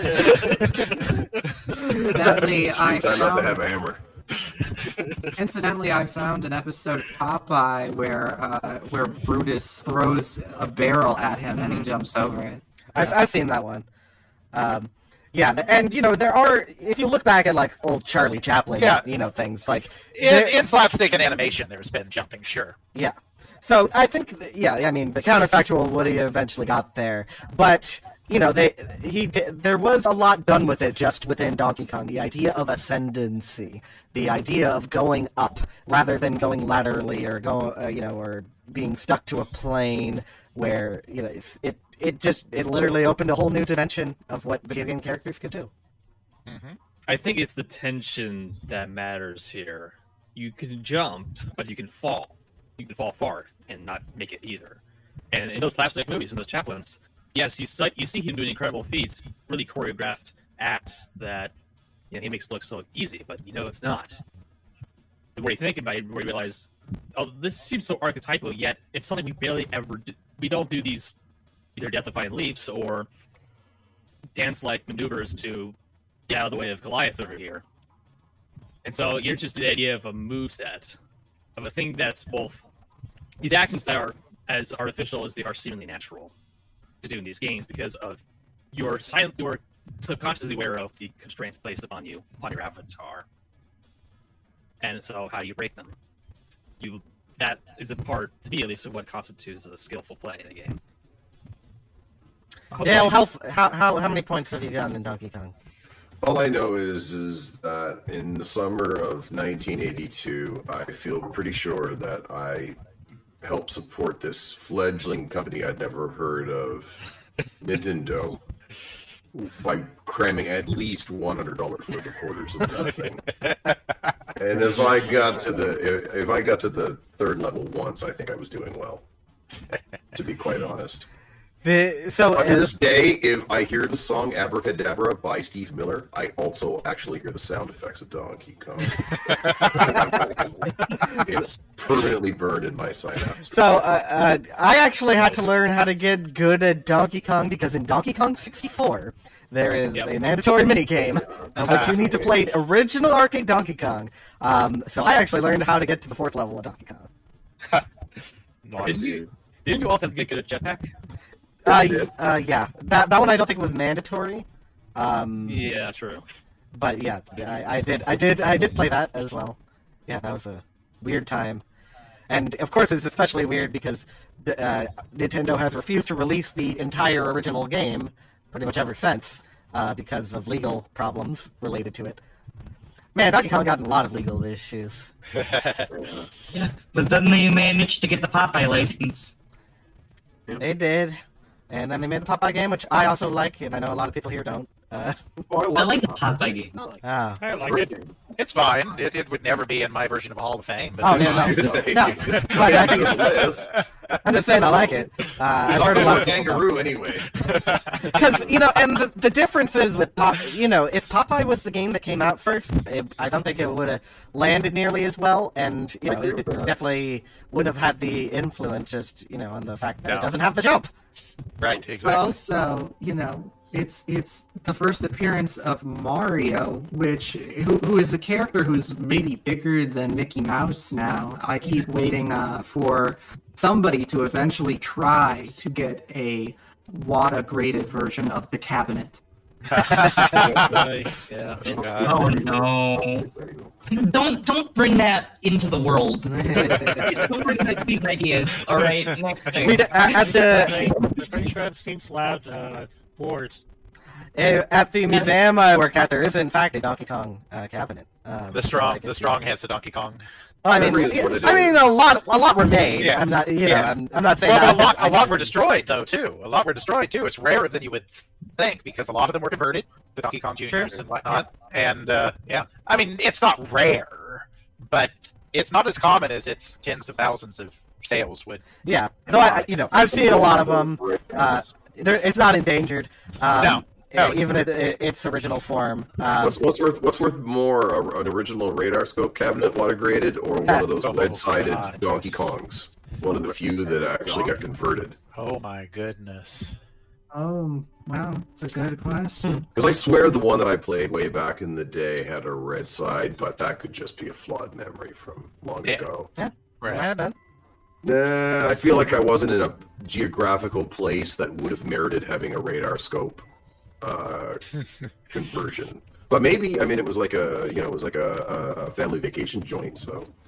But you gotta keep in mind that with graded stuff, you're also taking into account the conditions. So stains from the oils on players' hands and things. Yeah. That So on the creators of this, I have a suspicion that probably more people worked on it than Miyamoto and Yokoi, even inside Nintendo, worked directly on it.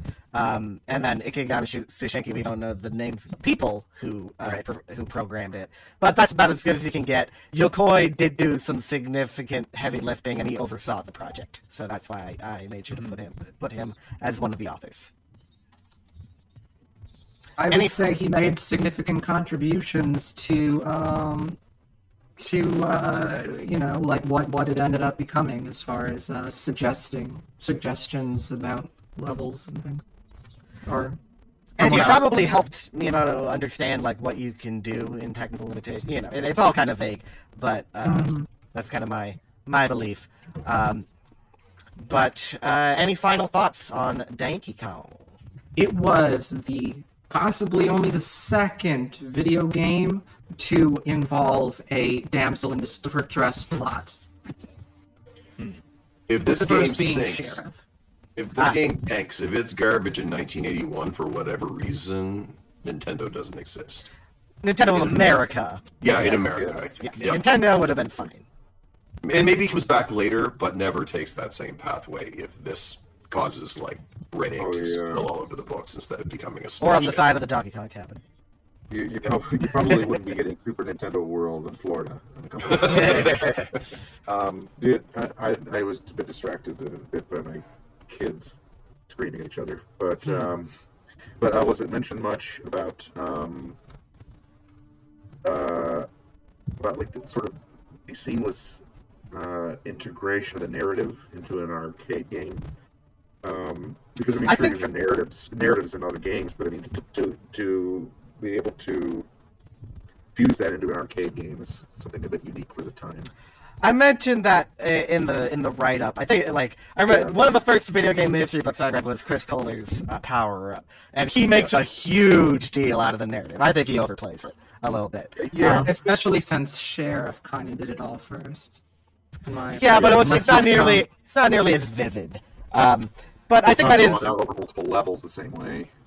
Yeah, and so I think that it was a culmination of what Pac-Man was doing. No, Pac-Man had the coffee table, coffee break interludes, but Donkey Kong made a narrative. Yeah, because the interludes weren't really story in that sense. I mean, they weren't a narrative story. Right. Whereas in Donkey Kong, you're playing it's like I don't know. I mean, I was watching with my daughter the other day. We were watching old Popeye cartoons. We watched the one where Olive sleepwalking. The name of the cartoon is what was the name of the song? Whenever you see a dream walking, something like that. And it's her walking up the girders of an unfinished construction site, and Popeye and Bluto are throwing things at each other, to try to knock each other out and keep them from saving Olive Oil. Yeah. The other one from saving Olive Oil. And when you're playing that game, when you're playing Donkey Kong and you're descending the ladders, you feel like you're playing a cartoon. Yeah, and that specific Popeye cartoon was the inspiration for the setting. I remember seeing that one as a Popeye kid, game. too. When it was going to be a Popeye game, you always said, do that. Sorry. Yeah, although they actually recycled that plot in the Popeye cartoons like 3 or 4 times. Oh yeah, but that was the big one. That was the classic, The first one, Studios. Do we want to talk about how many times Bugs Bunny went to a piano on a Looney Tunes cartoon? All right, so that is. Anyway, go ahead. That is Donkey Kong. Are we ready for the next video? This is number 5, right? Number 5. All right.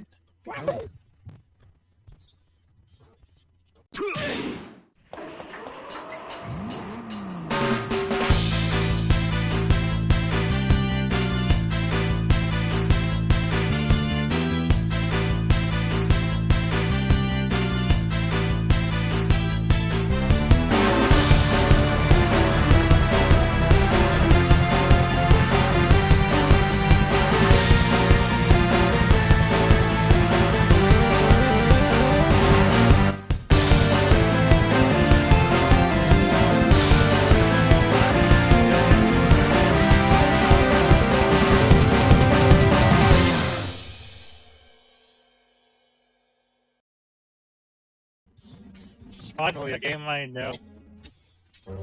All right. The Steely Dan of 80s video games. I was wrong. I don't think Drug is gonna get in because I'm almost positive what the last one is, just based on how many lists it was on and how high it was on several lists. All right. Double Dragon. I forget. Changing the arcade in more ways than one, Double Dragon accomplished many things upon its release in 1987. It calcified the cooperative and competitive drop-in, drop-out multiplayer experience. It rectified the looseness of predecessors like Spartan X and Renegade with tightly laced encounter design wrapped inside a point-to-point structure. It successfully melded the Asian martial arts aesthetic and Western gang culture to create a game with appeal on both sides of the Pacific. More than anything, Double Dragon made melee combat truly work for the first time. With a combination of context-sensitive attacks, combos, and enemies designed to work against the player, the beat-em-up finally felt as natural as the shoot-em-up. Double Dragon brought the streets to street locations and spurred a revival of interest in arcade games, which helped birth a new era in quarter-munching design.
I mean, beat 'em ups were the games that we always went to as games that we could play together as a team instead of competitively against each other. So though I would personally say that a game that I voted for that I know didn't make it in, Gauntlet is the more seminal game for starting that trend. Yeah. But I think that, Double Dragon, I think, was more popular than Gauntlet on the large scale.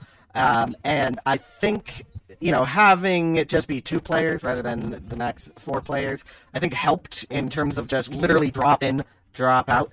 Gauntlet you can play for a good long time, even on a quarter. I mean, it's vicious and it kills you. But Double Dragon is like, it's structured in such a perfect way that you can just go in and then just, I know, but I'm just saying, just like, the encounter system is the defining feature of Double Dragon, I think the drop in at any time feature of Gauntlet is the defining feature of Gauntlet, and I think that had probably wide enough distribution, wide enough influence that other designers were taking their cue from that element of Gauntlet.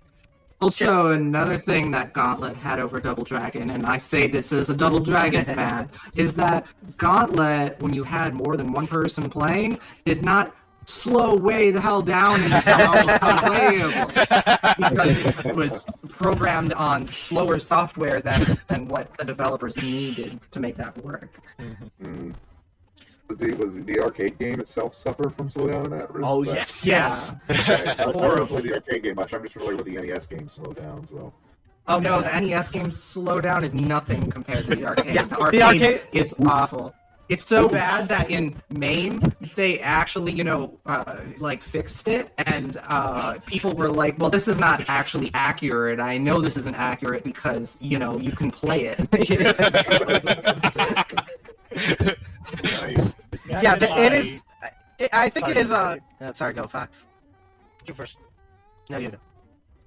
Back in my teenage years, this arcade game was part of my local machines near my elementary school, and people just cheesed the hell out of it with the elbow move.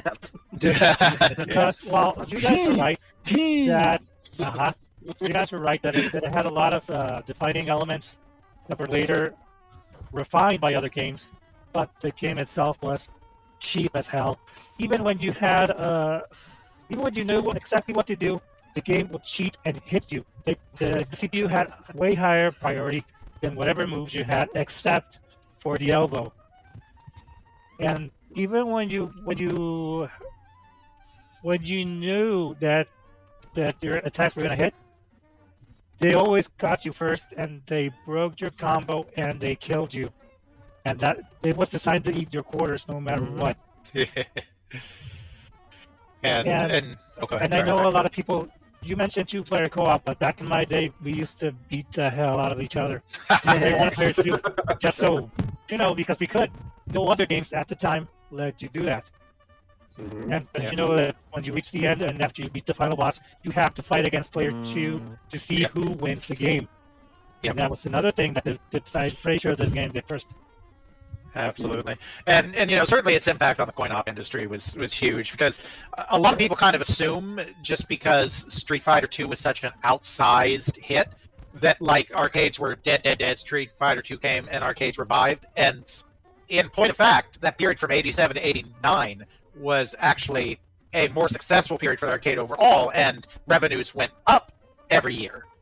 And then started declining, and they declined throughout the Street Fighter era, because even though Street Fighter 2 as an individual game was a bigger hit than had been seen in the arcade since the so-called Golden Age, like, that didn't lift the entire industry, whereas Double Dragon helped lift the entire industry. Double Dragon and the games that it inspired that came out over the next 2 years lifted the whole industry.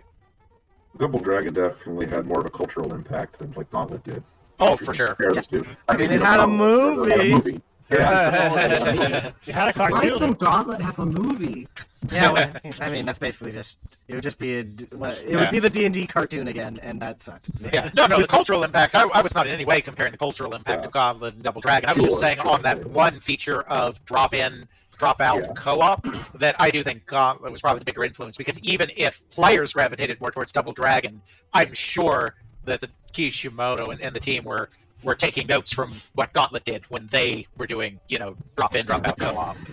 So there's another question related to Double Dragon, and going back a bit to the influences, video game influences.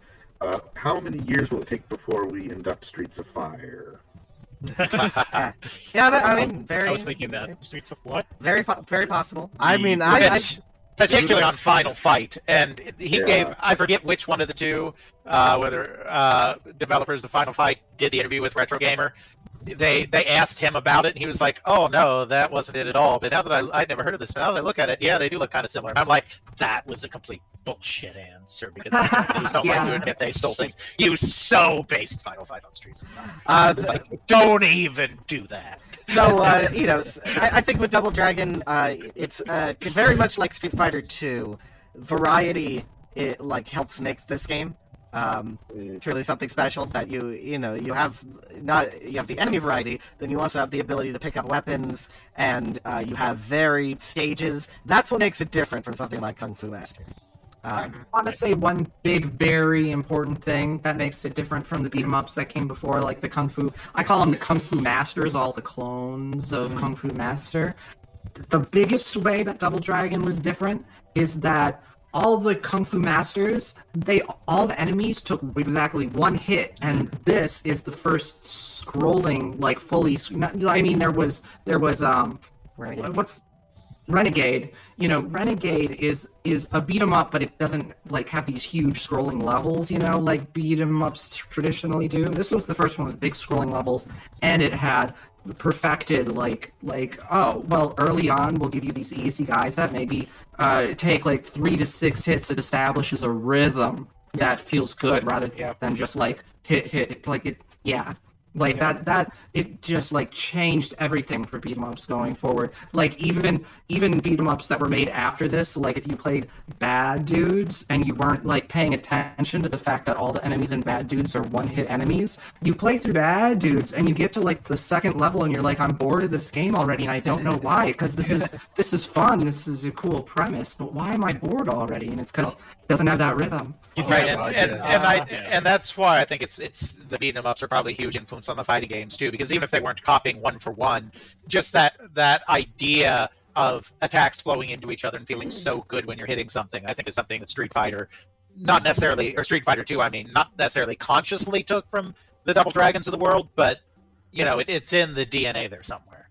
You're going from something like My Hero with its one hit to kill foes and a relatively repetitive structure to more of a flowing multi-step combat, multi-step encounter approach, which itself kind of channels a bit of that D&D, if you ask me. In that you're on the fly improvising at least a little bit when you encounter even the same enemies but in new situations. And that also changes your frame of reference for boss encounters, or what constitutes a big foe. Like, okay, this guy's taking a few hits to take down, this guy takes like 20 or 30 and can end me quickly. That's a big jump. The difficulty and the complexity. There's a little bit of Darks, there's a little bit of Double Dragon in a Souls-like, quite frankly. Let's go. You know? And it had such a far reach. Like, it was ported to everything. I mean, it was one of those rare games that you could get on both the NES and the Master System. And on the VCS. And a VCS port. It's garbage. And it had a 7800 port. It was on DOS. It was on Commodore.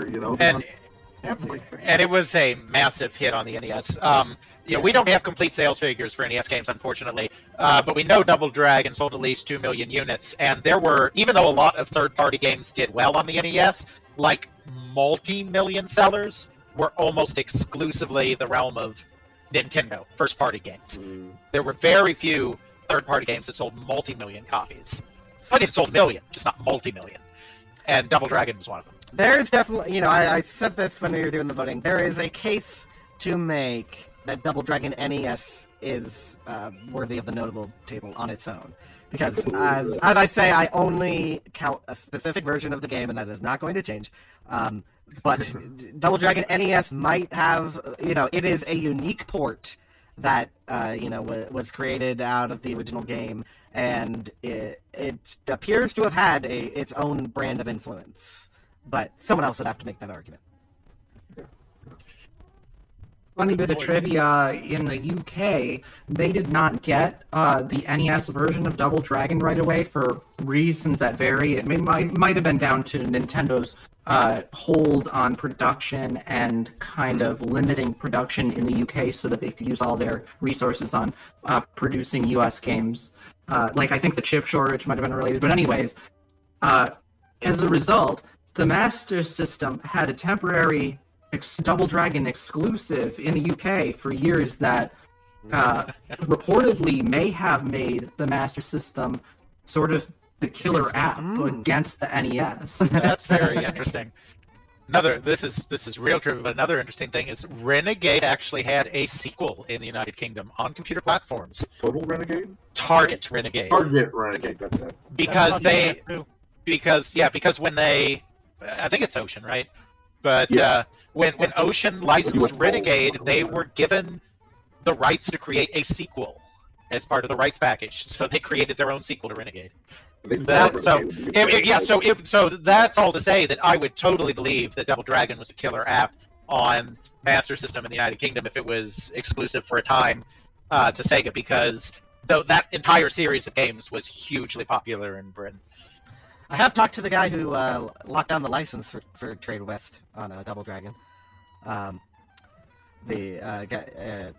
Rowe. Yep. So, and he didn't have a lot of involvement with that because he was running Leland whole thing. But yeah, Double Dragon is a big thing. Any final punches to throw here? Give me 1 second though. I have to switch batteries on my headsets. Okay. I'm going dark. Alex is going dark, and he will not want to miss the next one. So let us fill time. Dale, what are your memories of Double Dragon? Very few. This is Okay. the transit. It's like the last great arcade game for me. At this point, I have my home computer. The video game is long crashed. I'm back. Thank you. Dale was going on about his tragic backstory. He asked. Yeah, and it's a game that I think something like Space Invaders is hard to go back to today because it is really, really, really, really slow. Galaga all the way, baby. I mean, I like Galaxia too. Galaxia is also good. Yeah, but I think Double Dragon is to Space Invaders as Final Fight is to Galaxian. I get what you're saying. Yeah. Final Fight is definitely more fun game to return to today because it did such a great job of refining. But Personally, I like Golden Axe better. But you can't. Sorry, Kevin. You can't argue it's more important than Double Dragon. It's just Golden Axe is sadly so underrated and also better than Gauntlet. You know, it's like I love Golden Axe. I used to love playing that both on the arcades and on the Genesis. Okay, we are on to the. Just one last comment. Okay, one last comment. Yeah, you know how you said that Nintendo would not be the same company if Donkey Kong was not released or if it had not been popular? I think the same could be said of Technos if it wasn't for Double Dragon. Because that game probably saved their bacon and led them to explore other game franchises like the Kunio-kun series. Oh, yeah. Which, River City Ransom. Yep. If it wasn't for Double Dragon being so popular worldwide, they probably wouldn't have gotten the chance to do more, to take more chances. Though they probably make some money from all those Double Dragon licenses and remakes and remakes and remakes. Even if the company doesn't exist anymore, someone is probably making money out of them.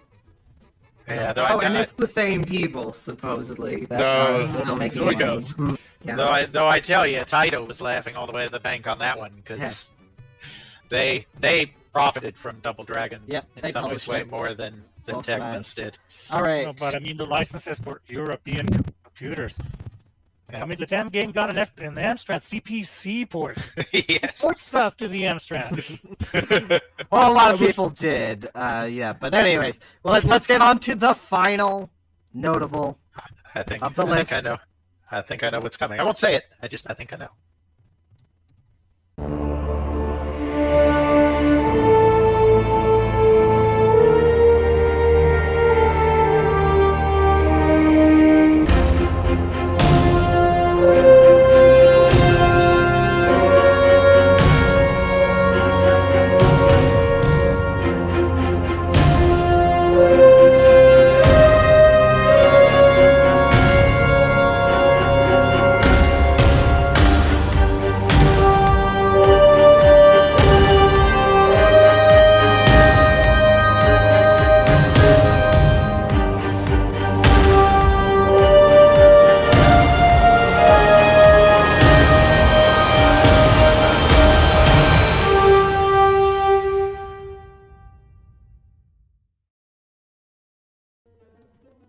Here. I would put this in our initial 12, like automatics. This is. I'll speak on this one just because I feel so strongly about that. No, we need the summary first, and then. Go ahead. All right. Computer games were a world of possibilities before Ultima Underworld. Then they were a world of promises. Blue Sky's seminal work took games off the grid by creating a role-playing game which truly embodied players into a character. Physics, inventory, and combat were given a treatment of authenticity that no prior game from the perspective had yet done. Ultima Underworld set a standard for fidelity which had less to do with the graphics or audio than with interaction. Stepping through the portal of a computer screen, the game defined virtual reality in a way that few had considered possible. Reactivity and consequence became the new defining element of the RPG experience after its release and continues to this day. A new bar for PC games was set by Ultima Underworld. A new future revealed. The gaming space of today continues to owe it a huge debt. Yeah, absolutely. And I would encourage it's the great blog, The Digital Antiquarian by Jimmy Mayer, that is going back through the history of narrative computer games primarily.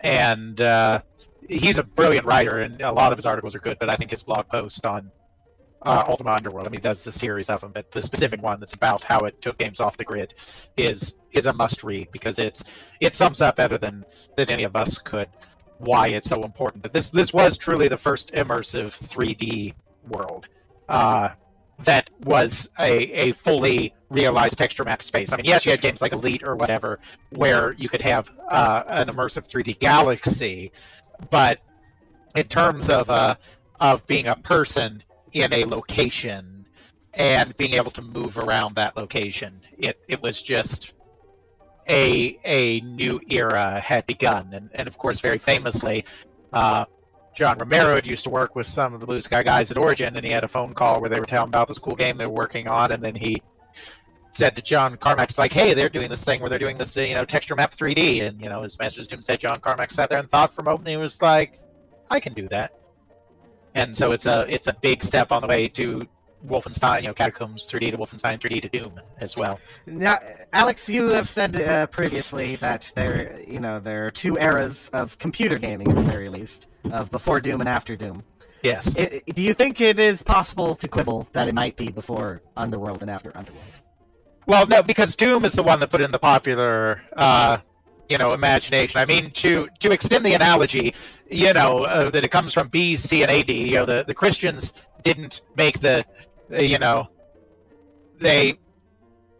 Well, no, never mind. I won't go there. But I would say it's still before Doom and after Doom, only because that's when the public really cottoned onto it. And when I say the public, I don't mean just computer game players, but everybody heard about Doom. Not everyone played Doom, but everyone heard about it.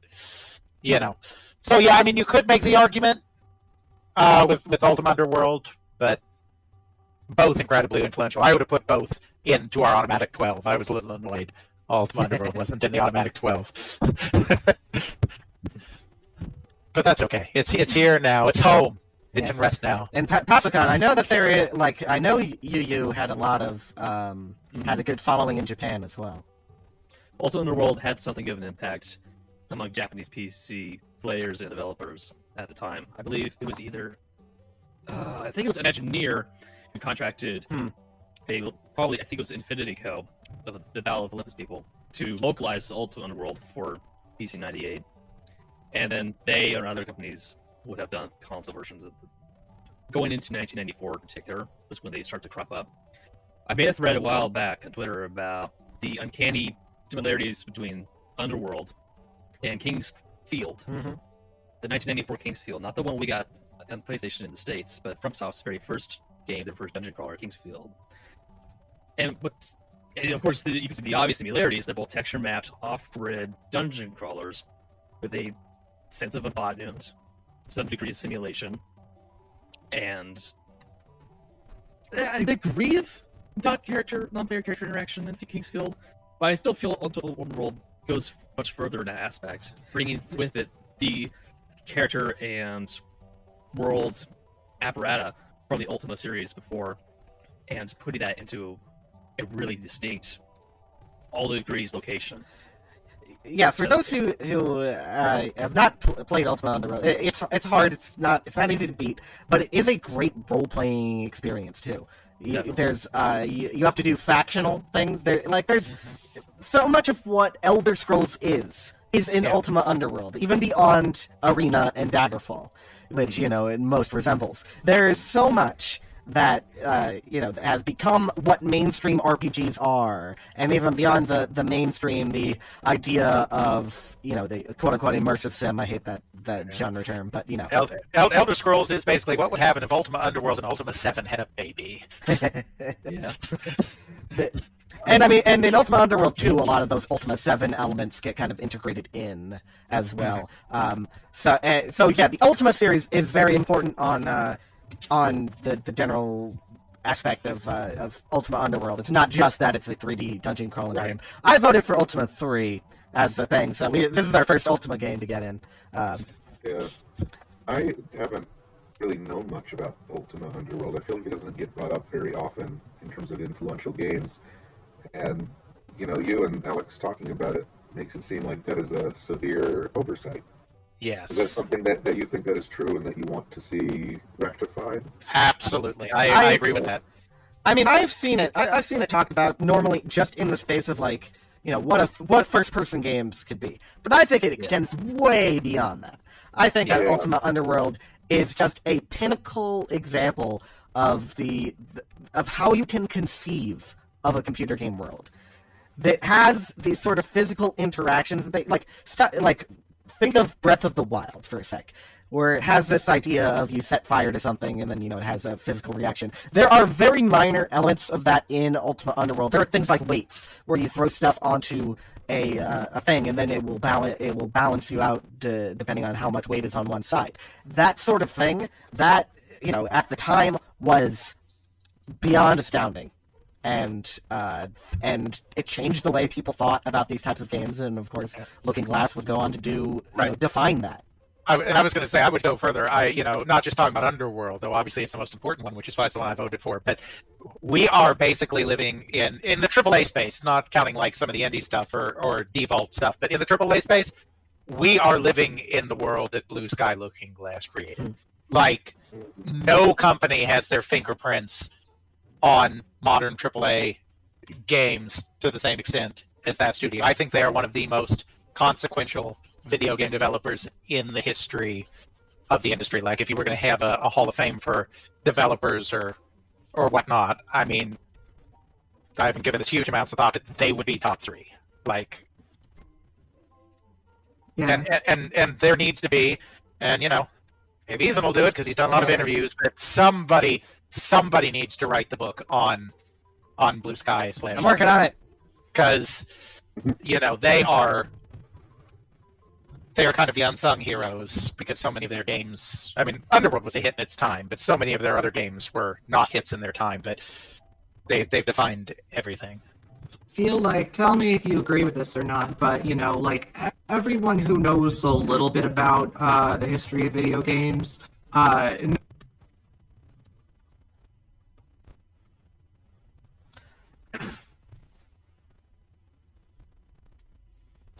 yeah, System Shock has less thing. Like, System Shock, I think it abstracts the RPG out of it a little bit more, whereas Ultima Underworld is a full-blown RPG. And it has really annoying things like you miss when you swing your sword and all that, stuff like Morrowind has, 10 years later. I love that game. And Ultima Underworld is still a really good game. But yes, I would I still think System Shock will get a notable thing eventually. But a lot of what people talk about for System Shock, it's Ultima Underworld. Yeah, absolutely. And I agree with you on both points. It's definitely worthy at some point, but had to get Underworld in first. I generally hear about Ultima Underworld in two particular contexts. One, we're talking about the history of Doom, and of course, this part about Romero Carmack taking this idea and running with their own terms. Or two, what led to the games of Looking Glass. And it's almost like people will at least make a footnote out of Ultima Underworld out of convenience, because, as you said, it's not easy to play. I've made it to the second floor, and that's where I decided to go on hiatus, because I got other things I can play quicker, to be frank. Yeah. Even if I really enjoyed and appreciated what I was experiencing with the DOS version of Ultima Underworld. Yeah, I mean, it really got lost in Wolfenstein 3D and Doom Shadow, like, from a historical perspective, because Ultima Underworld was a hit, but then Wolfenstein 3D and Doom came along and redefined what it meant to be a hit on the PC platform. Mm-hmm. And so I think it got lost a little bit because of that. But for that moment when it was out, it did open people's eyes of what you could do, and you needed a decent PC to run it, but as far as I remember, you didn't need like a superpower PC for Ultima Underworld. Your view was limited, but it did, the shout out to John Green, who figured out the texture mapping on this. But this idea of a world that has texture, that was notable. Ooh. I guess when I've used the Velvet Underground comparison previous game here. Yeah. I think it was Moonlander. I'm thinking, well, everyone knows Kraftwerk for electronic music, but no one talks about Silver Apples from the 60s. I have literally no idea. Exactly. Pulling up on my Spotify right now. I do have to interject here before we get too far away, though. John Green is a very fine author of young adult fiction. Chris Green solved all mysteries of the universe in programming. Yes. I knew it was a common name. Chris Green, who I've had brief conversations with. But it's definitely not on a first name basis with. No. Yeah. All right, and so continuing your Silver Apples. I just wanted to get that in before we got too far. No, just make a general observation. It's the perennial difficulty with canon, and you can suggest, hey, we should maybe fit this piece of the puzzle in, expand the jigsaw a bit, And well, then the folks will say, "Oh, now it's just too much in it. Things have to go in. Things obviously have to come in order. We are prisoners to time and communication. I get that, but it does make it awkward when you look back and realize we really should have prioritized kind of this axis type of this paradigm trendsetter. It just wasn't as attractive at the time, maybe because of the case of going Wolfenstein and Doom, you have something more immediately playable, or more immediately novel to a larger audience. Even if they're not going to play it, they're going to discuss it, such as with the content hearings about Doom in relation to Mortal Kombat Nitrat. Yeah, probably speaking. And so Ultima Underworld kind of missed out on that. It missed on the zeitgeist, even if, like Velvet Underground, it still had an impact on those who were in the creative space. So, as the kids say today, if you know, you know. Yeah. They really should have thrown in some satanic imagery in Ultima Underworld. Well, did you not see the end of the video? Did you not see the end of the video? You fight Satan, basically.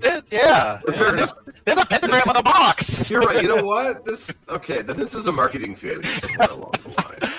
Well, it's like I said. I mean, it really, like I said earlier, it really was a hit in its time, but it came right before what was a hit was redefined by new games, by Doom and by Myst, and I remember, and it was prohibitive because you truly needed a system on which it was one of the first two that you needed to buy into the game. You needed good hardware, and that made it a little bit prohibitive. Mm-hmm. I mean, this was not a console game, right? No. It imported at some point, I think, but sure. I mean, that was not its primary. No, I remember later, though, Doom was the killer app in that you were going to buy the computer in order to play that game. Yes. Whereas with Underworld, if you were lucky, you had the computer to play it. And it was ported years later because it only had a PlayStation. Yeah, I knew there was a PlayStation one. Yeah, so it was years before it was ported. Its relevance had long since expired by the time it was ported. I never had exposure to it, but I was hardcore Ultima from the prior iterations. So that's kind of the thing, isn't it? You have this aspect of restriction, technical restriction, lack of access to good hardware you normally see with fight simulators at the time. Now it's being applied to a much more content-driven type of game instead. Not to say that it isn't content in a fight simulator, but those are much more about they're mission-driven. Yeah. They're details. They're almost exclusively detail-driven. It's all about understanding the simulation. Here, the simulation in Underworld is adding directly to your role-playing and your character in-character experience. Yeah, simulation in service of narrative instead of simulation in service of simulation. Exactly. Yeah, and they as much as I hate the term immersive sim, it's getting at something. It's getting at this idea of embodiment of a character to, really understand what it's like to live inside a computer game. Yeah, I agree we need a better term for that, but damn you, Harvey Smith. But whatever that thing is, Looking Glass defined it. And we're still living in a paradigm where that kind of game is cutting edge. Yeah. Okay. So that is that. That is. Wait. Is it not time for snub outrage? When is it time for snub outrage? I'm gonna go through what else. What else is in the running. It's bone picking time. I am truly shocked. Was Duraga the one that just? Duraga was 7th. I thought it had to be because it was on so many lists. I'm not sure it was getting in. And the thing is, in the raw total, Duraga got more points, but because there's a normalizing feature that goes on with this, it was just under the cutoff. Double Dragon, Moonlander. What do you have here? Yeah, Double Dragon is the one that. Double Dragon and Moonlander were the ones that surprised me. Double Dragon, Moonlander, and Star Raiders all had the same accumulative. Actually, Star Raiders really shocked me that it got, and I voted for it, but it seemed not to have a lot of support. Now, I realize it's ranked choice. I realize that if a couple of people put something high and a bunch of people put something low, I mean, I get that the high gets priority, but I'm still a little surprised. But yeah, I figured Draga had to just miss. I thought sure it was. Even though Ultima Underworld was number 1, Donkey Kong had more votes in general. Interesting. You know, I votes and all that. Yeah, I would have subbed out something for Druaga. I mean, I did in my own voting, but because I just think, you know, I cut you off. You were about to explain, so I'll let you explain the importance of it. I cut you off because I thought sure you would have your moment in the sun, and then it didn't. So go ahead. Well, I will say in retrospect, I think it actually swapped. I had Xevious at 2 and Druga at 4. I think I'd swap them now, to be honest. That would have done it! It would have. I mean... I think I ranked it a little low, too. I could have ranked it a couple places higher, and it would have gotten into Well, it's tempting to do that, because Xevious is more immediately playable, more easier to rock than how Druaga was ever meant to be. Yeah, Druaga it is hard to call Druaga a good game. It plays all right, but you know, it's not that fun to bash your head against. Really. Yeah, Druaga is not commonly cited. It is sometimes cited as Kusoge in Western spheres. It's never really given that definition over in Japan. Well, you had to be there, right? I mean, like. I think so. We didn't have that for America, but if you were in Japan, you had that moment.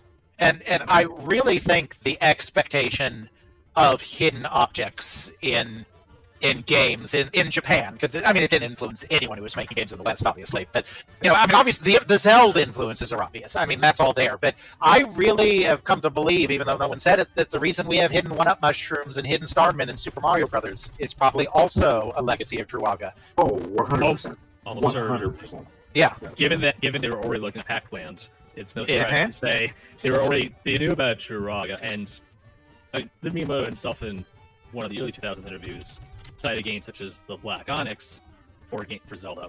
Yeah. So they were in the know about what was exciting on the edge of the subculture. And Druaga represents its own particular, not just its own subculture, but the general the arrival of the RPG subculture in a place that's not just outside the Anglosphere in general. You might as well say, and that you have the core tenets of you are putting yourselves in this character's shoes, but you are still, because of the way in the particular style in which you approach your run of the game, you are somewhat becoming a character of your own. You have to find these hidden objects in the way that makes the most sense for how you want to get through each stage. That makes sense. I mean, and then the ones you need to actually progress, because that's a thing too. You can get pretty quick. And the community around it was a real thing. There would be notebooks next to Druaga cabinets, and people would fill in things. And now we have like one of those, and I'm so happy because I remember hearing this rumor from someplace, and I couldn't find the source of it. And now we have like a thing where I could say, okay, people actually did this. Cool.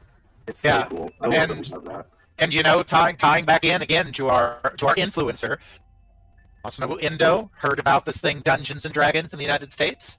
Took a look at it and was like, I want to do something like that in an arcade game.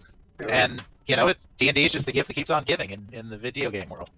And it opened it up to so much of a wider audience, too. I mean, before that, what was the reach of the RPG? Let's see, Druaga was 84, right? Was it early 84?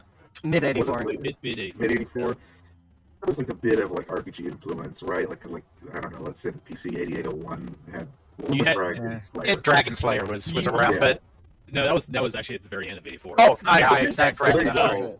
But there you go. It's opening the RPG up to like way more people than say like the Black Onyx would have. Right. You know? Black Onyx was that released around the same time as Tower of Druaga in arcades. Black Onyx. 84 was the confluence here of RPGs. Oh yes, because Druaga for the arcade people, the people who knew Namco most of all, and were thinking, "What is this? I played Mappy, I played Pac-Man. This is something altogether new. This is oppressive." Didn't have Black Onyx. PC people are getting their first taste of wizardry-like play, and then you have Highlight, which takes Druaga and kind of finds the middle ground, also bringing it closer to the puzzle games of its era, like Sokomon, in a sense. Yeah. And, you know, the other thing is Druaga, it's not the only game, but it is one of several games released right in this little period of time that defined musically the so-called Namco sound. Yes. Because they had such amazing sound drivers, and they had dedicated composers, multiple composers, that were, you know, just getting great stuff out of this this hardware. What's her name that did the Draga soundtrack?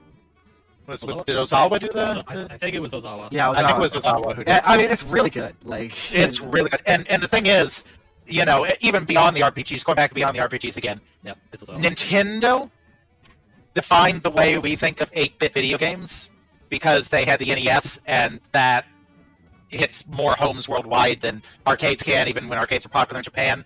But they did it by looking to Namco. Yeah. Like, the Nintendo success is entirely built on Namco.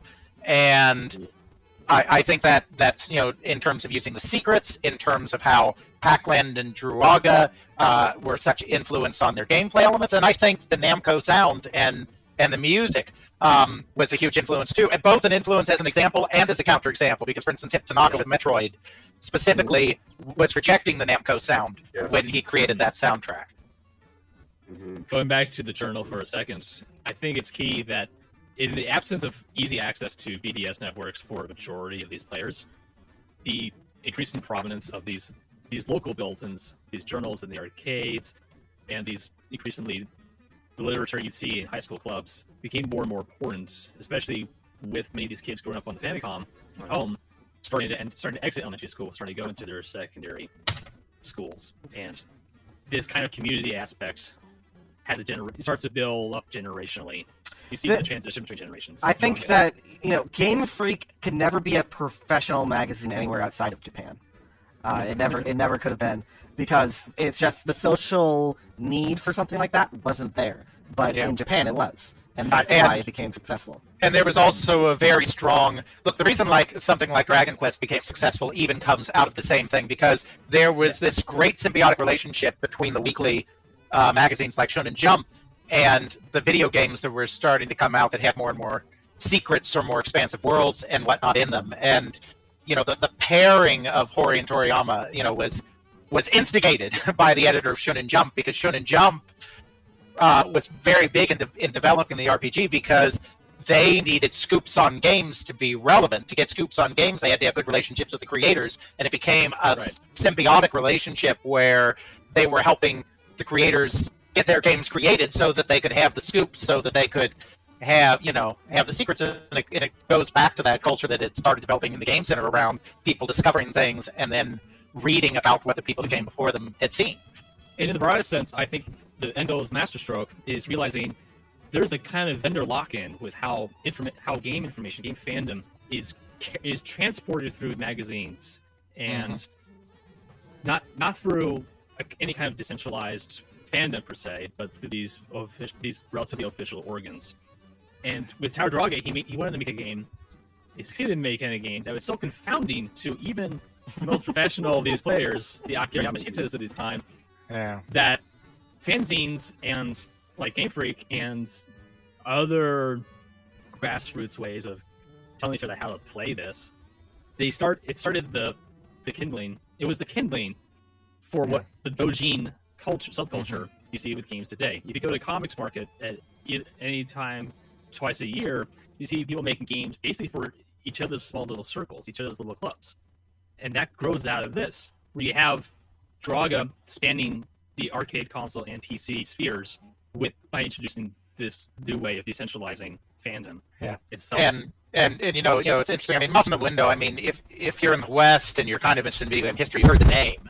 And if you're a developer in the West, you may be vaguely familiar with the name. But I don't think it's too much of an exaggeration to say that not within the public in Japan, but within the development community in Japan, Masanobu Endo is almost as big a legend as Shigeru Miyamoto. For sure.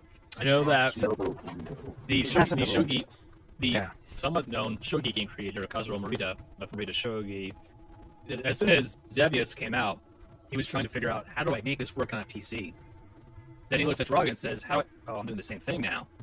I'm looking at the same guy's work. This is kind of, I guess I'll be contagious the best form of flattery. And he was so proud. I'll wrap it up really fast. But he was also very present.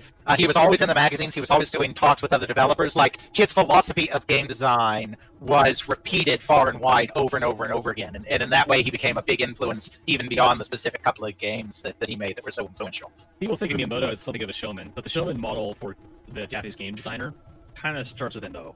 as far as I'm concerned. The Duraga segment is now longer than it will be. Its eventual That's right. Yeah. induction next year. So What was number 8, Ethan? Yeah, so Sorry. Yeah, I was gonna go. through the I other need more ones that snub had- outrage. Yeah, all right. So Tower of Drago was the next one. Then after that was Sid Meier's Civilization. See, Yeah. that's the outrage to me. That's one of the last surefire should be in ones that are.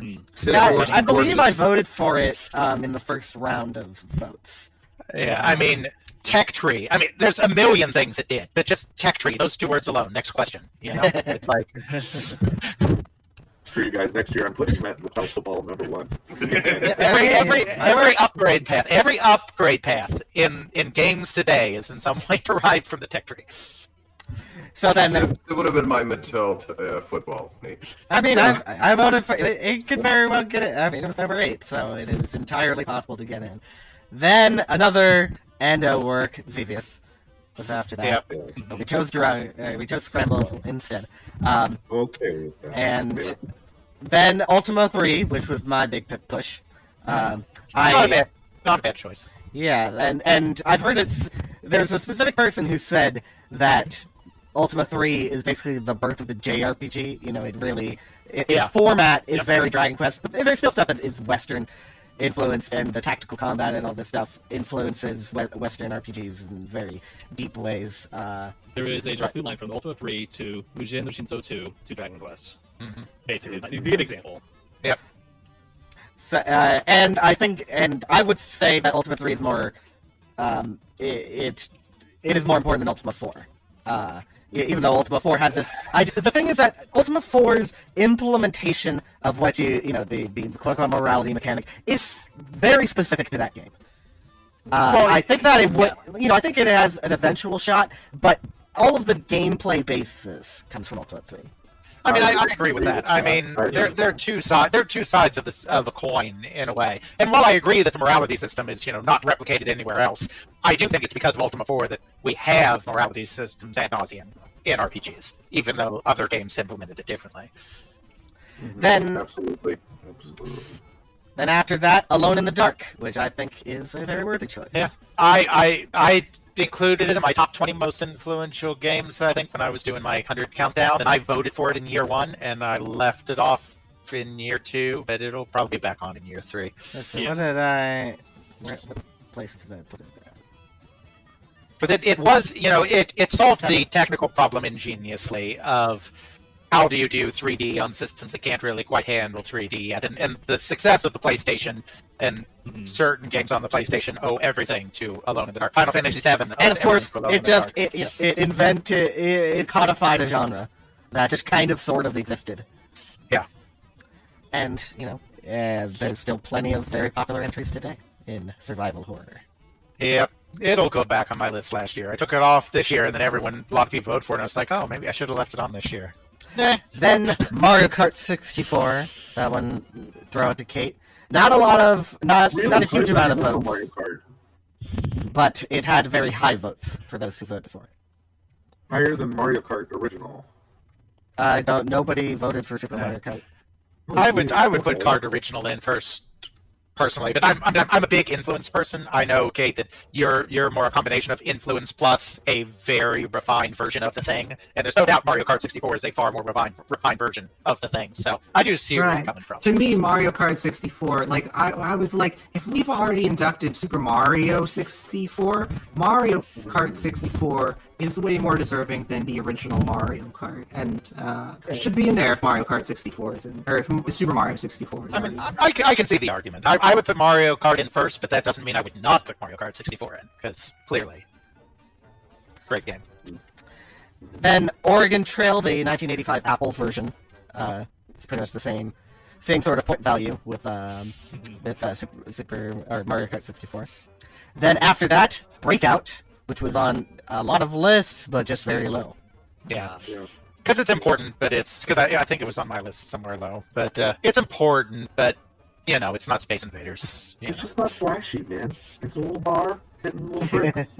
It's like it's less influential than Pong and less influential than Space Invaders, the game that that inspired it and it was inspired by. So it just it's just kind of like Put aside, I've been playing. I'll fight like Altitude votes with clean sweep. Sweet. Sweet. That is one arcade board I would love to pick up one of these days. I'm not done picking up all these other ones. Yeah, still It's waiting maybe on. not Still very waiting on. small. Oh, that That happened. That happened. Oh no. It's because I'm liking the because Ramtech Baseball has so many parts. It has like you have the two main boards, and then you also have a sound board, and you also have a board that pushes everything together. And I don't have I have the two main boards, but not the sound and not the bridge board. Yeah. So I'm just making them. I was going to the schematics and making them because I can't wait for those parts to come up. I have to know. It was a complicated game, which was part of its problem out of the field. And then the last one that had a significant amount of votes was Portopia. Which, I can see eventually. It was not on my list, but I can definitely see it. Then everything else was kind of low in general. What? I'm disappointed that Mud. That's the hill I want to die on. I'm disappointed that Mud is not getting more. I just don't know enough about it. I think it's one of those things that's very hard to understand if you weren't there for it. So have you heard of Muds as a genre? Oh yeah, absolutely. You've heard of them as a genre because Mud existed! Alright, I'll vote for it.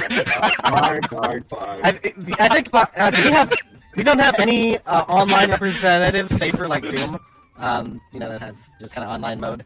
So right. Yeah, maybe I'll push myself to accept Mud next time. Because we're trying to cover all aspects of games. Oh yeah, no, it's not that it hasn't gotten in yet. It's that it's getting so little support that has me a little miffed. It was last on my cut list. That and there wasn't much else left in the old cut list. Yeah. Okay, so what you're telling me is next year I'm going to have Mattel Football #1, Pinball Construction Set #2, and then Furry will be Mud. There you go. And that's it. I'll take it. I mean, I'll probably. I mean, a lot can change in here, but I'll probably be like Civilization Mud Druaga. That'll probably be like my top 3. And maybe Alone in the Dark at 4. I think Mud and Sandu are gonna go a bit higher for me next time. You know what I want to start campaigning for?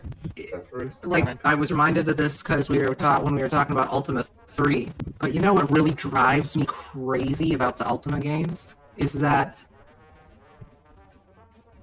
So, like, when it comes to morality type games, you have like the Mass Effects and things like this where they have these morality systems that are tied to dialogue trees, and I was like, why didn't Ultima have dialogue trees? I suppose, it just didn't exist yet, who came up with it? But then I discovered that, the Ultima games, like, he started doing these games when he saw the game Escape, which is the first game with dialogue trees, and he ignored it. He was like, oh, I like mazes. Dude, no dialogue trees there. You could have done it ahead of everybody else. Are you out of your mind? Escape, not only was the first with dialogue trees, I believe that Escape is the very first. Well, no, I can't really say that. I joke that Escape was the very first walking simulator.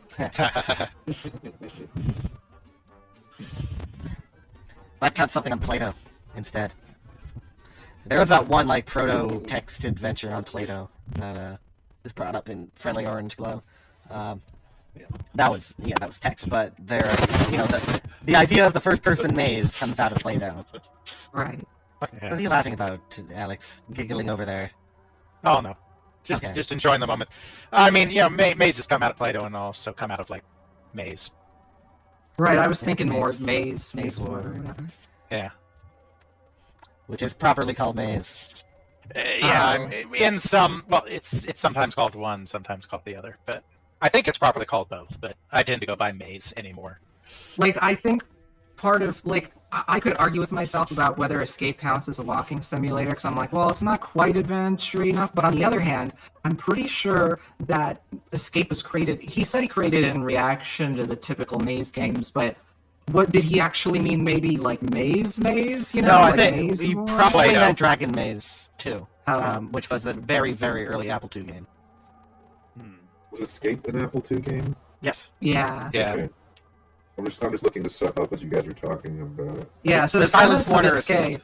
Yeah. Okay. the premise of Escape is that rather than just like navigating your way through a first-person maze, you're navigating your way through a maze where there are people to talk to that might give you helpful information about how to get through the maze, except they may also be lying to you. Like, it tells you up front, no, they might be liars. Oh, Castlevania 2. Yeah, Silas Warner, quite an early pioneer. That it's not. Since we have brought it up before, I'm thinking for next year we'll have a Pioneer slot as well. That would be fun. That would make sense, yeah. Pioneer slot, and then a developer one would be neat too. Well, that's what I meant. I meant Okay. a Pioneer developer. We will, we'll have both the non-game influence and a Pioneer developer, and then eventually maybe even inaugurate a company. I thought you were meaning more in like an individual term. All right. Okay. Interesting. So I should really start. I should start my campaigning for the Madden game now. It sounds like. It's going to be a 3-year campaign. How could you deny the Maddens? The sales alone. Well, that means nothing to me. Except I put in Moonlander, man. You think I care about sales? Except you have to be careful with Ethan's whole platform thing, because I would definitely vote for the original John Madden football on Genesis, not the original John Madden football. That is the big problem with trying to get a sports game. Yes. Well, but I mean, in this case, there's a fundamental difference, because the Genesis game was not a port of the Apple game. It was a completely different game that they forced them to put the John Madden name on because they were trying to recoup some of their licensing costs on their disastrous deal with John Madden. And then when Alex did this in his 100 influential games, he just kicked to the curb what version he meant. Yeah, but now that I'm more enlightened and have done my John Madden episode since then, I am fully Team Genesis. Which version did I put down, Ethan? Do you remember? Let's see. It was seemingly obscure, but it was thoughtful. Well, there's Madden NFL 95. Yeah, that was it. That was the one. That was a big year of growth for the franchise, but yeah, it's so hard to quantify those sports titles because they're just so. I mean, even before they did Madden 93, Madden 94, whatever. Even then, they're still so iterative. Like, what's the big leap between John Elway's quarterback and I don't know, whatever was on the Master System, Joe Montana football. It's in 95's case, full licensing and player licensing. Oh yeah, certainly. It is. I think it is entirely possible to pull out the mechanical differences of these games. It's just no one focuses on that. But they exist. They're there. They're sometimes hard to parse. But I think that people need to pay more attention to sports games. And I think a big problem.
World Series the season. And World Series the season is a very interesting game on many levels. I would never vote for it because even though the designer was very exasperating to me that nobody had ever done alternate camera angles in a baseball video game before, I know both in television and champion baseball do this. Let me tell you, on the football side, people forget these days that one of the most highly regarded series in the 90s was put out by Sierra Online, and that is front page sports football. Yes. I was thinking more computer quarterback, but yeah. Yeah. There was also a front page sports baseball, which I played a lot of, but it was not considered to quite get all the way there in the same way the front page sports football did. The football game was the one that everyone raved about. Was it more strategic? It was. Yes, it was. And that's what Alex likes. Yes. That's what I like too. Well, except for Tecmo Super Bowl. God, I love that game. Yeah, those were polar opposites. I mean, just like racing games have arcadey and simulation racing, so do sports games. And I think that you can make cases for, the seminal arcadey or the realistic racing game, and I think you can do the same for sports games. It's just that people don't think about it in those terms because sports games are just so mainstream that it's just like, which one do people like better? Absolutely. It's just more Absolutely. I'm always still so impressed with early attempts to implement football. It's just because it's what a task that was for early computers. Yeah. To pull it off at all, at any level, is impressive to me. Yeah, I know people here know, but most people don't know that, Madden was not the first 11 on 11. It was 4th and inches, and 4th and inches was terrible. And Bob Whitehead himself, who created it, says it was terrible. Yeah. Because it was slow as molasses. Yeah, and when you were playing the game, you were basically just getting screenshots, from my understanding. It was just slow as molasses because we couldn't really handle the 20 players. Here's a challenge for you. Why don't you do a podcast episode going through years of football games? I would love to do that. I think that is a great idea, Ethan, and I'm going to take that to heart. I'm going to start putting that into motion. I really, now that the holidays have finally wrapped up, and I've recovered from them. I've been getting some ideas together, and I've been making some schedules with some people to make stuff happen. So that is great because so far the only things I have on my mind are interviews with people. I want a good discussion one, like a real good round table kind of thing. That would be an excellent one to dig into, I think. Yeah.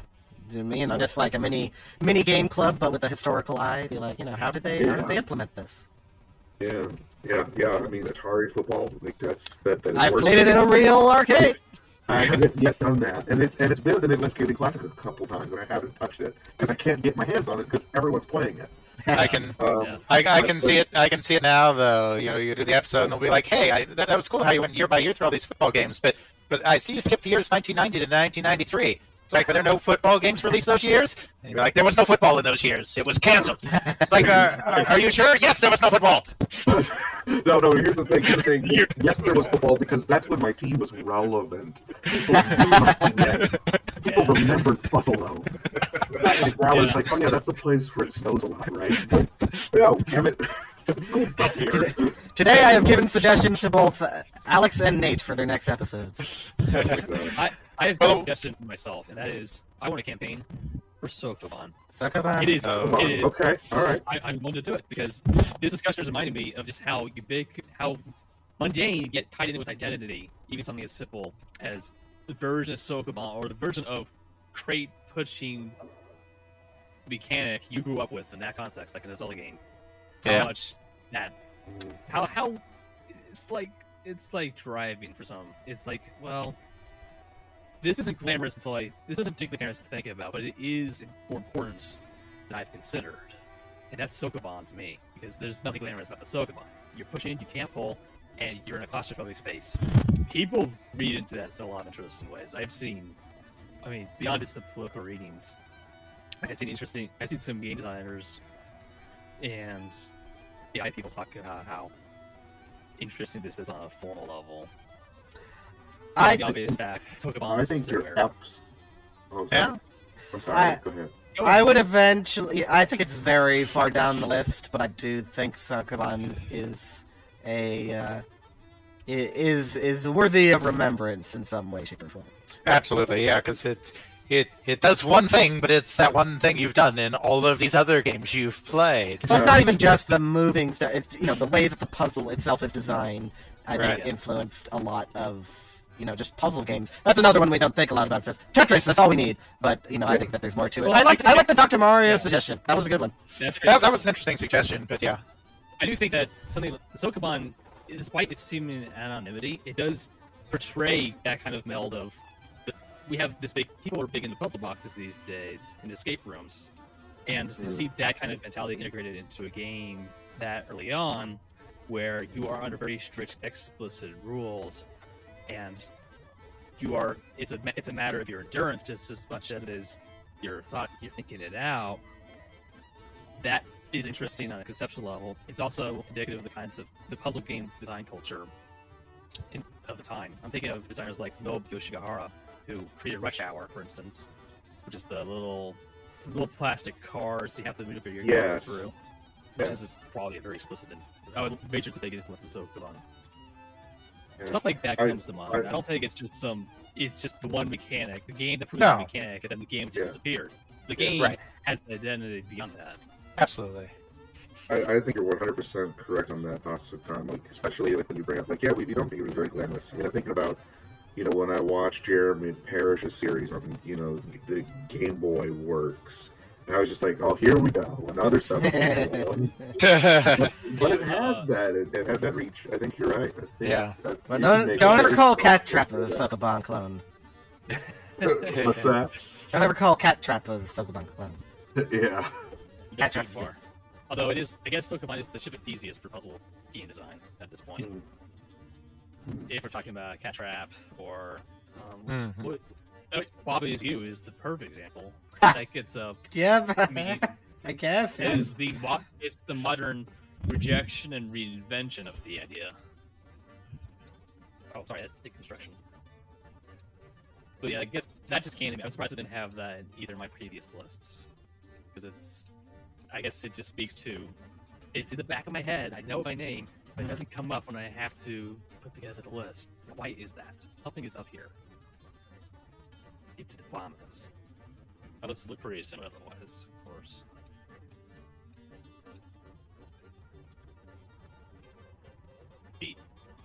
Star Wars almost became. I think Star Wars became like the center of vote for all the for influence. Yeah, absolutely. I wanted to be cheeky and select something like Rollerball for influence. I know of a couple games that were influenced by Rollerball. So here was the list. I'm not going to calculate this out, but here's the list of influences: Dungeons and Dragons, Star Wars, the original film, quote unquote, A New Hope, but it's Star Wars. Blade Runner. And then Devin put in a bunch of stuff. It's just gonna say this is all Devin's vote. Unreal Engine 4 free, Steam Greenlight, 101 Basic Computer Games, Flash plus ActionScript 2.0, App Store, then H.R. Geiger, and Enter the Dragon, which was mine. Enter the Dragon, that is a good one. I thought so. Like for my sake, Spartan X alone, man. Or Kung Fu, I guess. And Double Dragon. Double Dragon, yeah. Yes. Big ones. Yeah, it was the Bruce Lee movie that made martial arts cool. Yeah. Right. Yeah. Well, yeah, I mean, the explosion at that time was a combination that all the game designers had grown up on Bruce Lee, and that, like, because of Hong Kong cinema with Jackie Chan and whatnot, like, there was a new wave of Hong Kong cinema coming at that moment. So it's like the confluence of those two things created the real beat-em-up craze, I think. Well, my dad taught himself nunchucks. Yeah. And Spartan X is the perfect example of that, because it is so clearly Enter the Dragon, yet it's named after a Jackie Chan movie. Right. And it really has more in common with, what's that, Game of Death, with the idea of, like, defending the tower, Exactly. It's a Bruce Lee movie named after a Jackie Chan movie, and that just tells you all you need to know about why those games suddenly became popular. Yeah. But there's a lot to go into. I think that's a fun discussion to have. Cultural influences on video games like that. Yeah, you have that, Streets of Fire, Star Wars. Blade Runner is a good one. Blade Runner, absolutely. I wouldn't do H.R. Geiger. Well, that's a question. Would you just do Alien, or would you do H.R. Geiger? That's H.R. Geiger, frankly, just from art alone.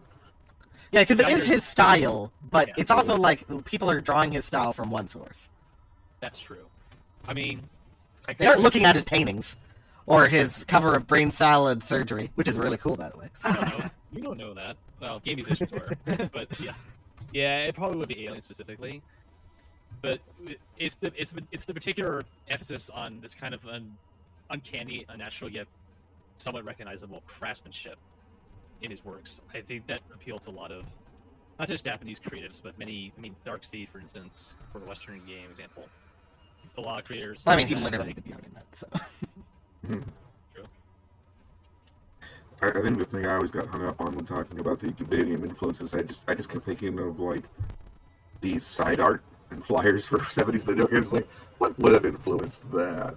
I suppose, like, And- the hi-fi lounge style. All right, so here would be my argument on why Alien is more important than Geiger. Because while Geiger, portrays a very specific mood, Alien also has stuff like the base blowing up Yeah. and other motifs. And the tracker. The tracker is a big one. Yeah. Yeah. And so, a game like Wizard of War was basically like, let's take the tracker from Alien, and Which they said. Yeah. It's like, yeah, that was our game we based on Alien. Yeah. I'm just saying. in terms And of- survival horror in general can betray a lot of the tropes with the reinvention of the big horror. But yeah, George Romero or Night of the Living Dead, take your pick. I mean, that's another huge influence. I might go for George Romero in that because also it's not just Night of the Living Dead. Right. What's the one in the mall? Dawn of the Dead. Dawn of the Dead is Dawn of the Dead. So those two alone, just I wouldn't be able to just pick one of them, so I might just go for Romero. Yeah, Plus he George loves Romero, games, generally. so that's that gives him a pass too. Yep. So here's a random question, since we were talking about the Kung Fu stuff earlier. Like, after the Kung Fu period, there was the Ninja period. Is there a single movie that really blew up the concept of ninjas, or was it just a weird kind of... Yeah, that's a I don't know. great question. What I could think of is like canon films, canon ninja films, but that doesn't count because they were just following a trend. Right? Yeah, you're right. It's like we know all the things that were part of the trend, but it's like, why was there a trend? Yeah. Yeah, everyone was obsessed with ninjas, and when I was a kid, There had to have been. What was that thing? Damn it! Now I'm feeling like there's something completely obvious. Well, so I mean, and some of it is, it's not all just ninja stuff. Like some of it is other influences, like Frank Miller's Daredevil run was. That was a reaction to... Yeah, Well, I guess Frank Miller was kind of pretty aware of what was happening in Japan, so there might have been something in Japan that wasn't in the U.S. yet that he was reacting to. Yeah, and I'm not saying he was the originator of everything either. I'm just trying to think of some of the other things that were going on at the time, and He was like the originator of all the ninjas in the comics. Like, everyone who referenced ninjas in comics at that point was doing a Frank Miller, pretty much. Right, and that was kind of the birth of Teenage Mutant Ninja Turtles, was out of that. And the Tick was also fighting ninjas in his early series, and So we've got a starting point. I'm not saying it's the beginning, but I'm saying we have a starting point for research. Frank Miller and all of his ninjas in Daredevil. So, and what was he looking at? Yeah. And what was he looking at exactly? Because like Mortal Kombat 2, I swear that the possibly the male ninjas, but definitely the female ninjas. The female ninjas are definitely all Elektra. Yeah. Like, it's all Frank Miller there. So yeah, I think it's Miller, and it might have come through some other sources. And then of course, Cyberpunk was just big on the Far East in general. So I'm sure there was some martial artsy ninja stuff going on in Shadowrun, and A cursory Google search. Now, obviously, this is not deep research here, but it's a jumping off point at the very least. Wikipedia is telling me that the North American breakthrough for ninja films was Enter the Ninja. Yes, but it says I was looking at that too. I went down, and it says that they were like, let's do a ninjutsu film, and so those already existed. Right. So I think that was probably that was the first canon ninja film. Yeah. So that's where we can draw the line in terms of cinema. Right. And I'm looking at the overall pop culture. Yeah, it has to it's a Japanese Japanese is the thing. Like right. There was that James Bond movie. The research. Yeah, there was that one. Oh my god, what movie was that? Oh, the ninjas. The one where James Bond disguises himself as Japanese. Yeah. 60s were a different time. Was that a Sean Connery? I don't think that was a Sean Connery one. Yeah, it was. It was? Okay. Yeah, you only live twice with Sean. You only live twice, yeah. Okay, they were ninjas, but that couldn't have been it. So what happened between You Only Live Twice in 1967 and Enter the Ninja in 1981? Well, and 1981 is when Frank Miller was really starting to get super ninja-y as well. That's when he introduced the hand. Is it just the Green Hornet? I don't know. That's Kate, you should make a video about this. Well, I would make a video about it if I could figure out the answer. All right, we've got our research project for the night. Yeah, and I would say, don't limit your search just to film, especially if it does come out of Japan. That is manga is also a very, something you should consider. Right. But I mean, if we could figure out the ninja film, then I'd put that as one of my votes. I think I'm still gonna do Star Wars as the top one. But yeah, it's hard not to. But I do think a martial arts related thing is probably a good idea for a secondary one. I think that really influences the way that people kind of conceive of the way video game characters mow people down. I think you could make a case too for cartoons. Particularly Popeye, with its back and forth with the antagonists. I mean, not just in terms of... that's... not just in terms of Mario, but I mean, in terms of, any sort of antagonism and... Any power-up in a game ever. Yeah. Depending. We talked about this last time. But, Pac-Man was first, right? And Pac-Man was inspired by Popeyes? It depends on whether or not you would consider... What do you mean by a power-up? That's the question. Does Oswald the Lucky Rabbit have a power up of any sort? No, I mean, I'm not saying. I'm saying that Pac-Man has the first power. I'm relating to that. I'm trying to think if any other pop culture heroes had sort of a thing that powered them up in a certain way, the way that Popeye did the special ones. Yeah, I think that Kryptonite do that in the comic strip. In the comic strip, the suspension really he just eats it regularly. It's not. It's not a specific power up. I think Superman's kryptonite was a reaction to the cartoon suspension that they decided. What if he had a power down, essentially? Yeah. Superhero scared of green rocks. Sorry, I should have muted myself. That's it. What would be the comic book you would vote for as a non-game influence, Kate? Oh. There's got to be something. Or character, that can work too. Quick aside. Sorry, go ahead. I was just saying, Popeye's a comic character too. Yeah, that counts. Yeah. Katie wants to know why nobody voted for Bubsy. Because it's too powerful. It's its own special category. It can't even be in this list. I get it. I tell you, I'm not a huge, I don't know huge amounts about manga, but just talking about on the manga side of things, I mean, there are a few things, obviously, Astro Boy is a huge one, but also Berserk. Berserk is such an influence on so many JRPGs. Yeah. I'm not familiar with that at all. You don't know Berserk? Okay. No, I don't. It is an epic. It's a dark fantasy epic. Yeah, it's an epic fantasy series. It's the most grim stuff you could possibly imagine, fighting demons and lots of people die and all this sort of stuff. Imagine Dante's Inferno mixed with Game of Thrones, and you're sort of the way there. Yeah, it's very Game of Thronesy, and it started before Game of Thrones, so it's not influenced by it. It's Joe Abercrombie before Joe Abercrombie. The Berserk. I mean, the main, the visible influence of Berserk is people having giant swords because that's where it comes from. When you said Berserk, I was like, you mean get the intruder? Is that what you're talking about? Chicken fight like a robot. This is Berserk with an S. Berserk's a pretty good pick. I'm more of a Hokuto no Ken, Fist of the North Star. Yeah, I think that's a good one too. I would put that above Berserk. We're talking shonen manga, which is that's massively influential on so many, not just Japanese, but Korean, Chinese games as well. That is huge. That's a lot of your shonen. It's your shonen manga, manhwa, and beyond. And post-apocalyptic themes. It's taking Mad Max and making it a bit more accessible to that audience. I mean, that was big. Yeah, no, Fist of the North Star is a good choice.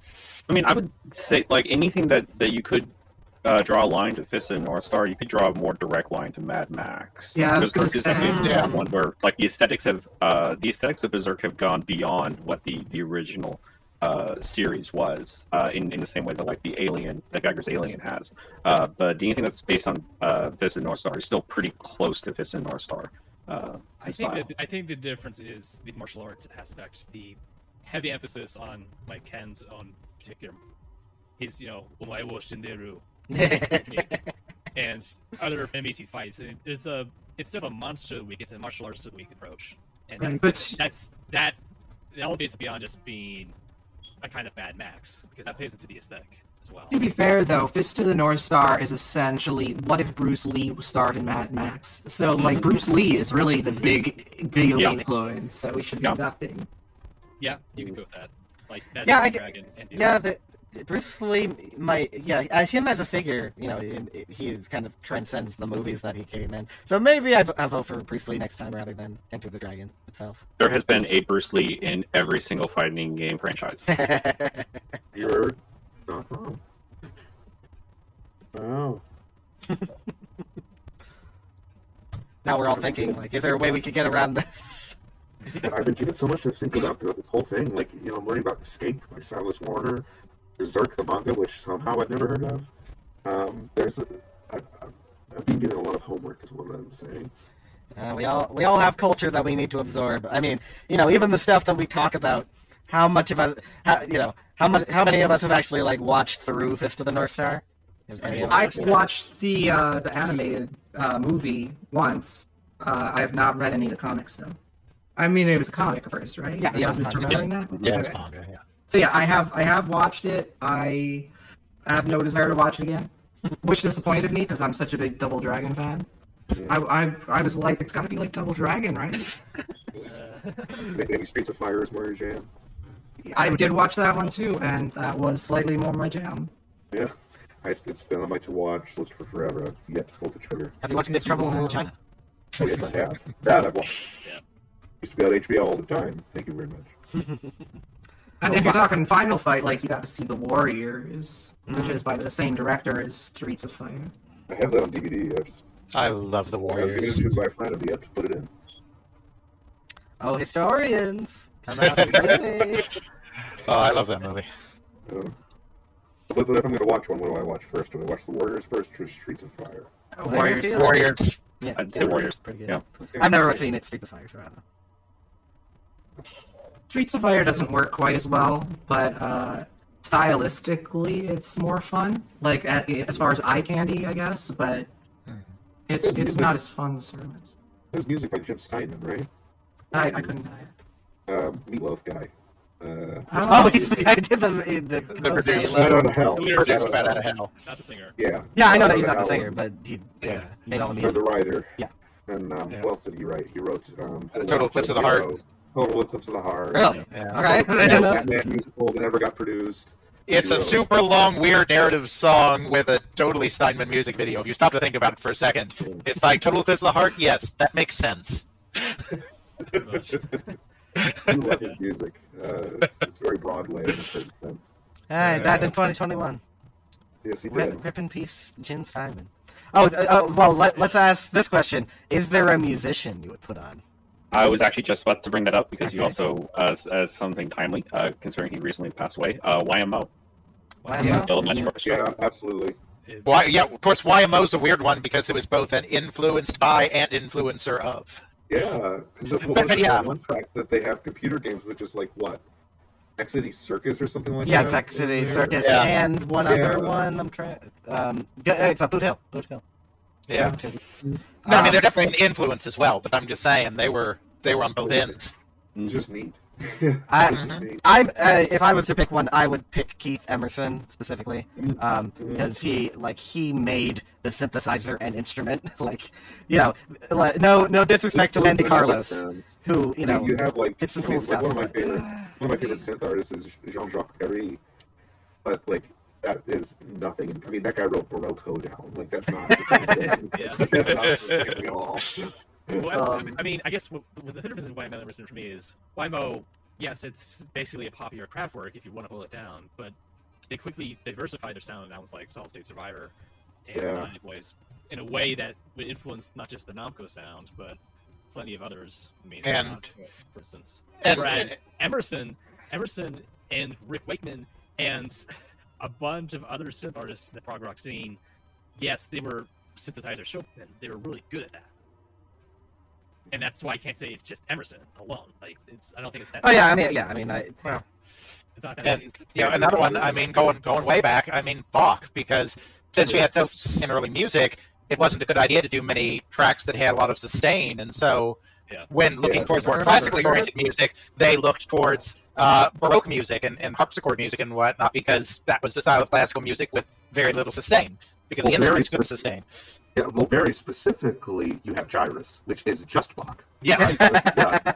But even the Namco sound generally, and a lot of early more classical soundtracks were definitely very Baroque, because you didn't want sustained notes when you had so few channels.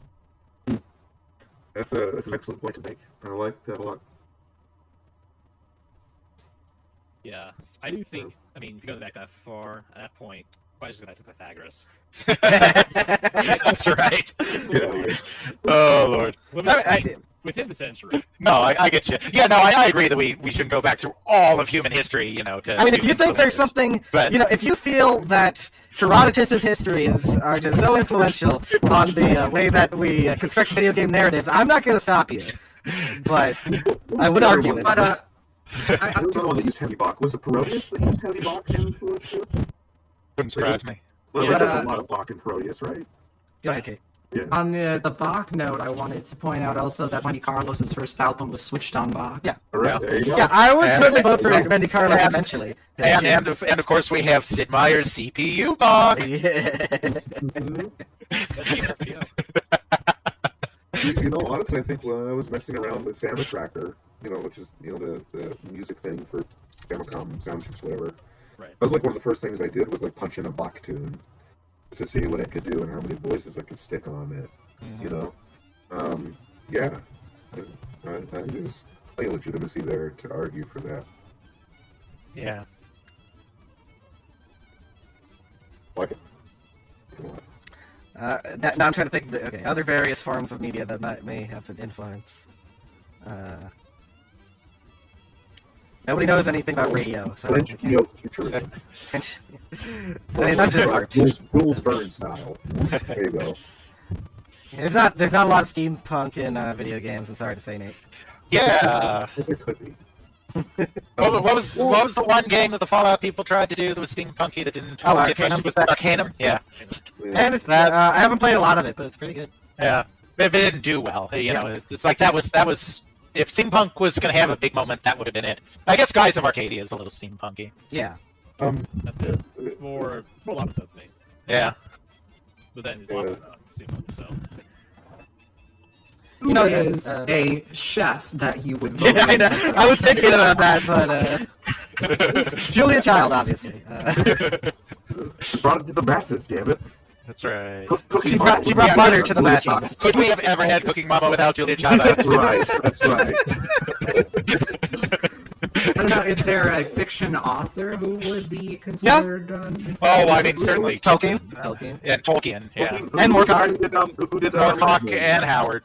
Yeah, who's the guy who did? Oh yeah, E. Smith. Yeah. E. Smith. There you go. Burroughs. Yeah. Edgar Rice Burroughs.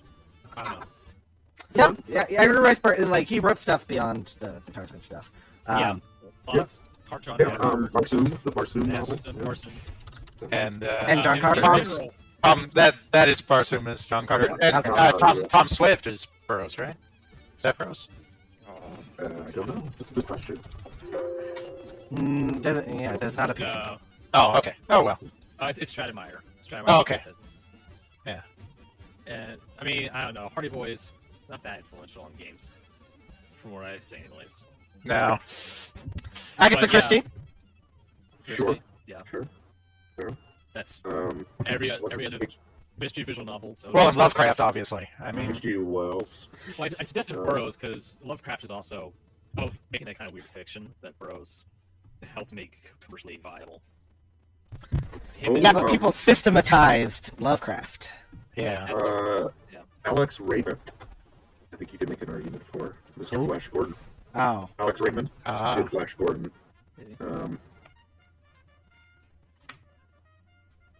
Could you make a case for William Shakespeare? Vaguely. Where it's like, where do you draw the line? It's a good question. Yeah. I'm not saying I know where, because it's like obviously William Shakespeare has influenced all of written creation in Western civilization or in the English language. I'm coming hard with the classic Greeks. You're in trouble. So at what point do you say we should single this person out because of an outsized influence on video games, or just, well, of course this Not person's for influential Aristotle. because they influenced everything, right? Right. Because we know that There would be all no these- video games. Well, if No it's not for Aristotle, we wouldn't have the classical elements. That is true. Like, I mean, that's... There you go. And I think that is something, but as much as it's like the most generic video game plot to go to the fire dungeon, the ice dungeon, and the wind dungeon, there's not that many video games that actually do that. Just RPGs and Zelda. And Knuckles. Okay. So yeah, there's plenty of fiction authors.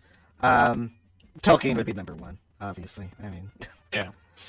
No question on that. Poor Moorcock, poor Pool Anderson. Moorcock. I mean, I already made the argument about Moorcock. I gave Moorcock a lot of love in my Final Fantasy episode. That was a huge influence on the first Final Fantasy game. So Moorcock would be way down the line, but I definitely would say yes. But like, when you think about it, is there any more video game book than the Bible? I mean, it's the first book. It's the first book where you have this guy assembling a party. I mean, without the Bible, no color dreams. I mean, let's get real, people. Yeah. This has become a sacrilegious chat. There's a level on Mario Kart that reminds me of Revelations. I mean, where would Xenogears be without the Bible? Very specific.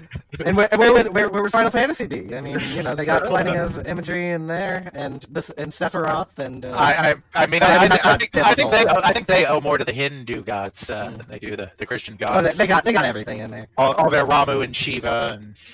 Let's face it. Where would we be without Gilgamesh? Why isn't there been a real Gilgamesh video game? Not right. Power of Jiraga.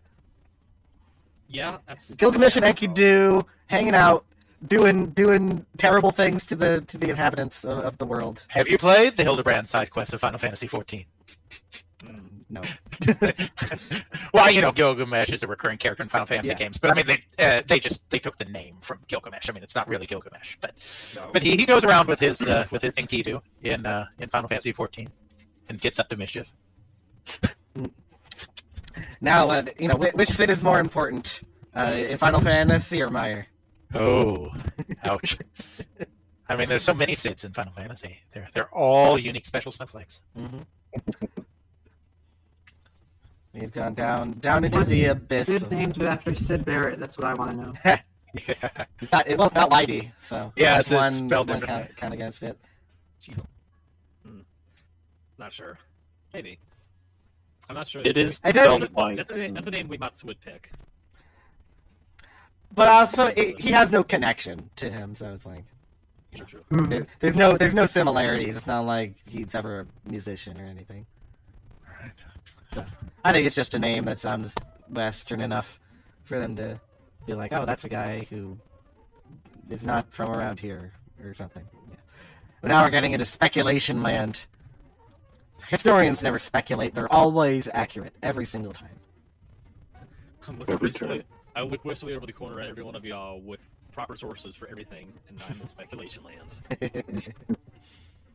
We all bring our unique set of talents to the table, and it's good to have you all here. And for those who voted, thanks a lot.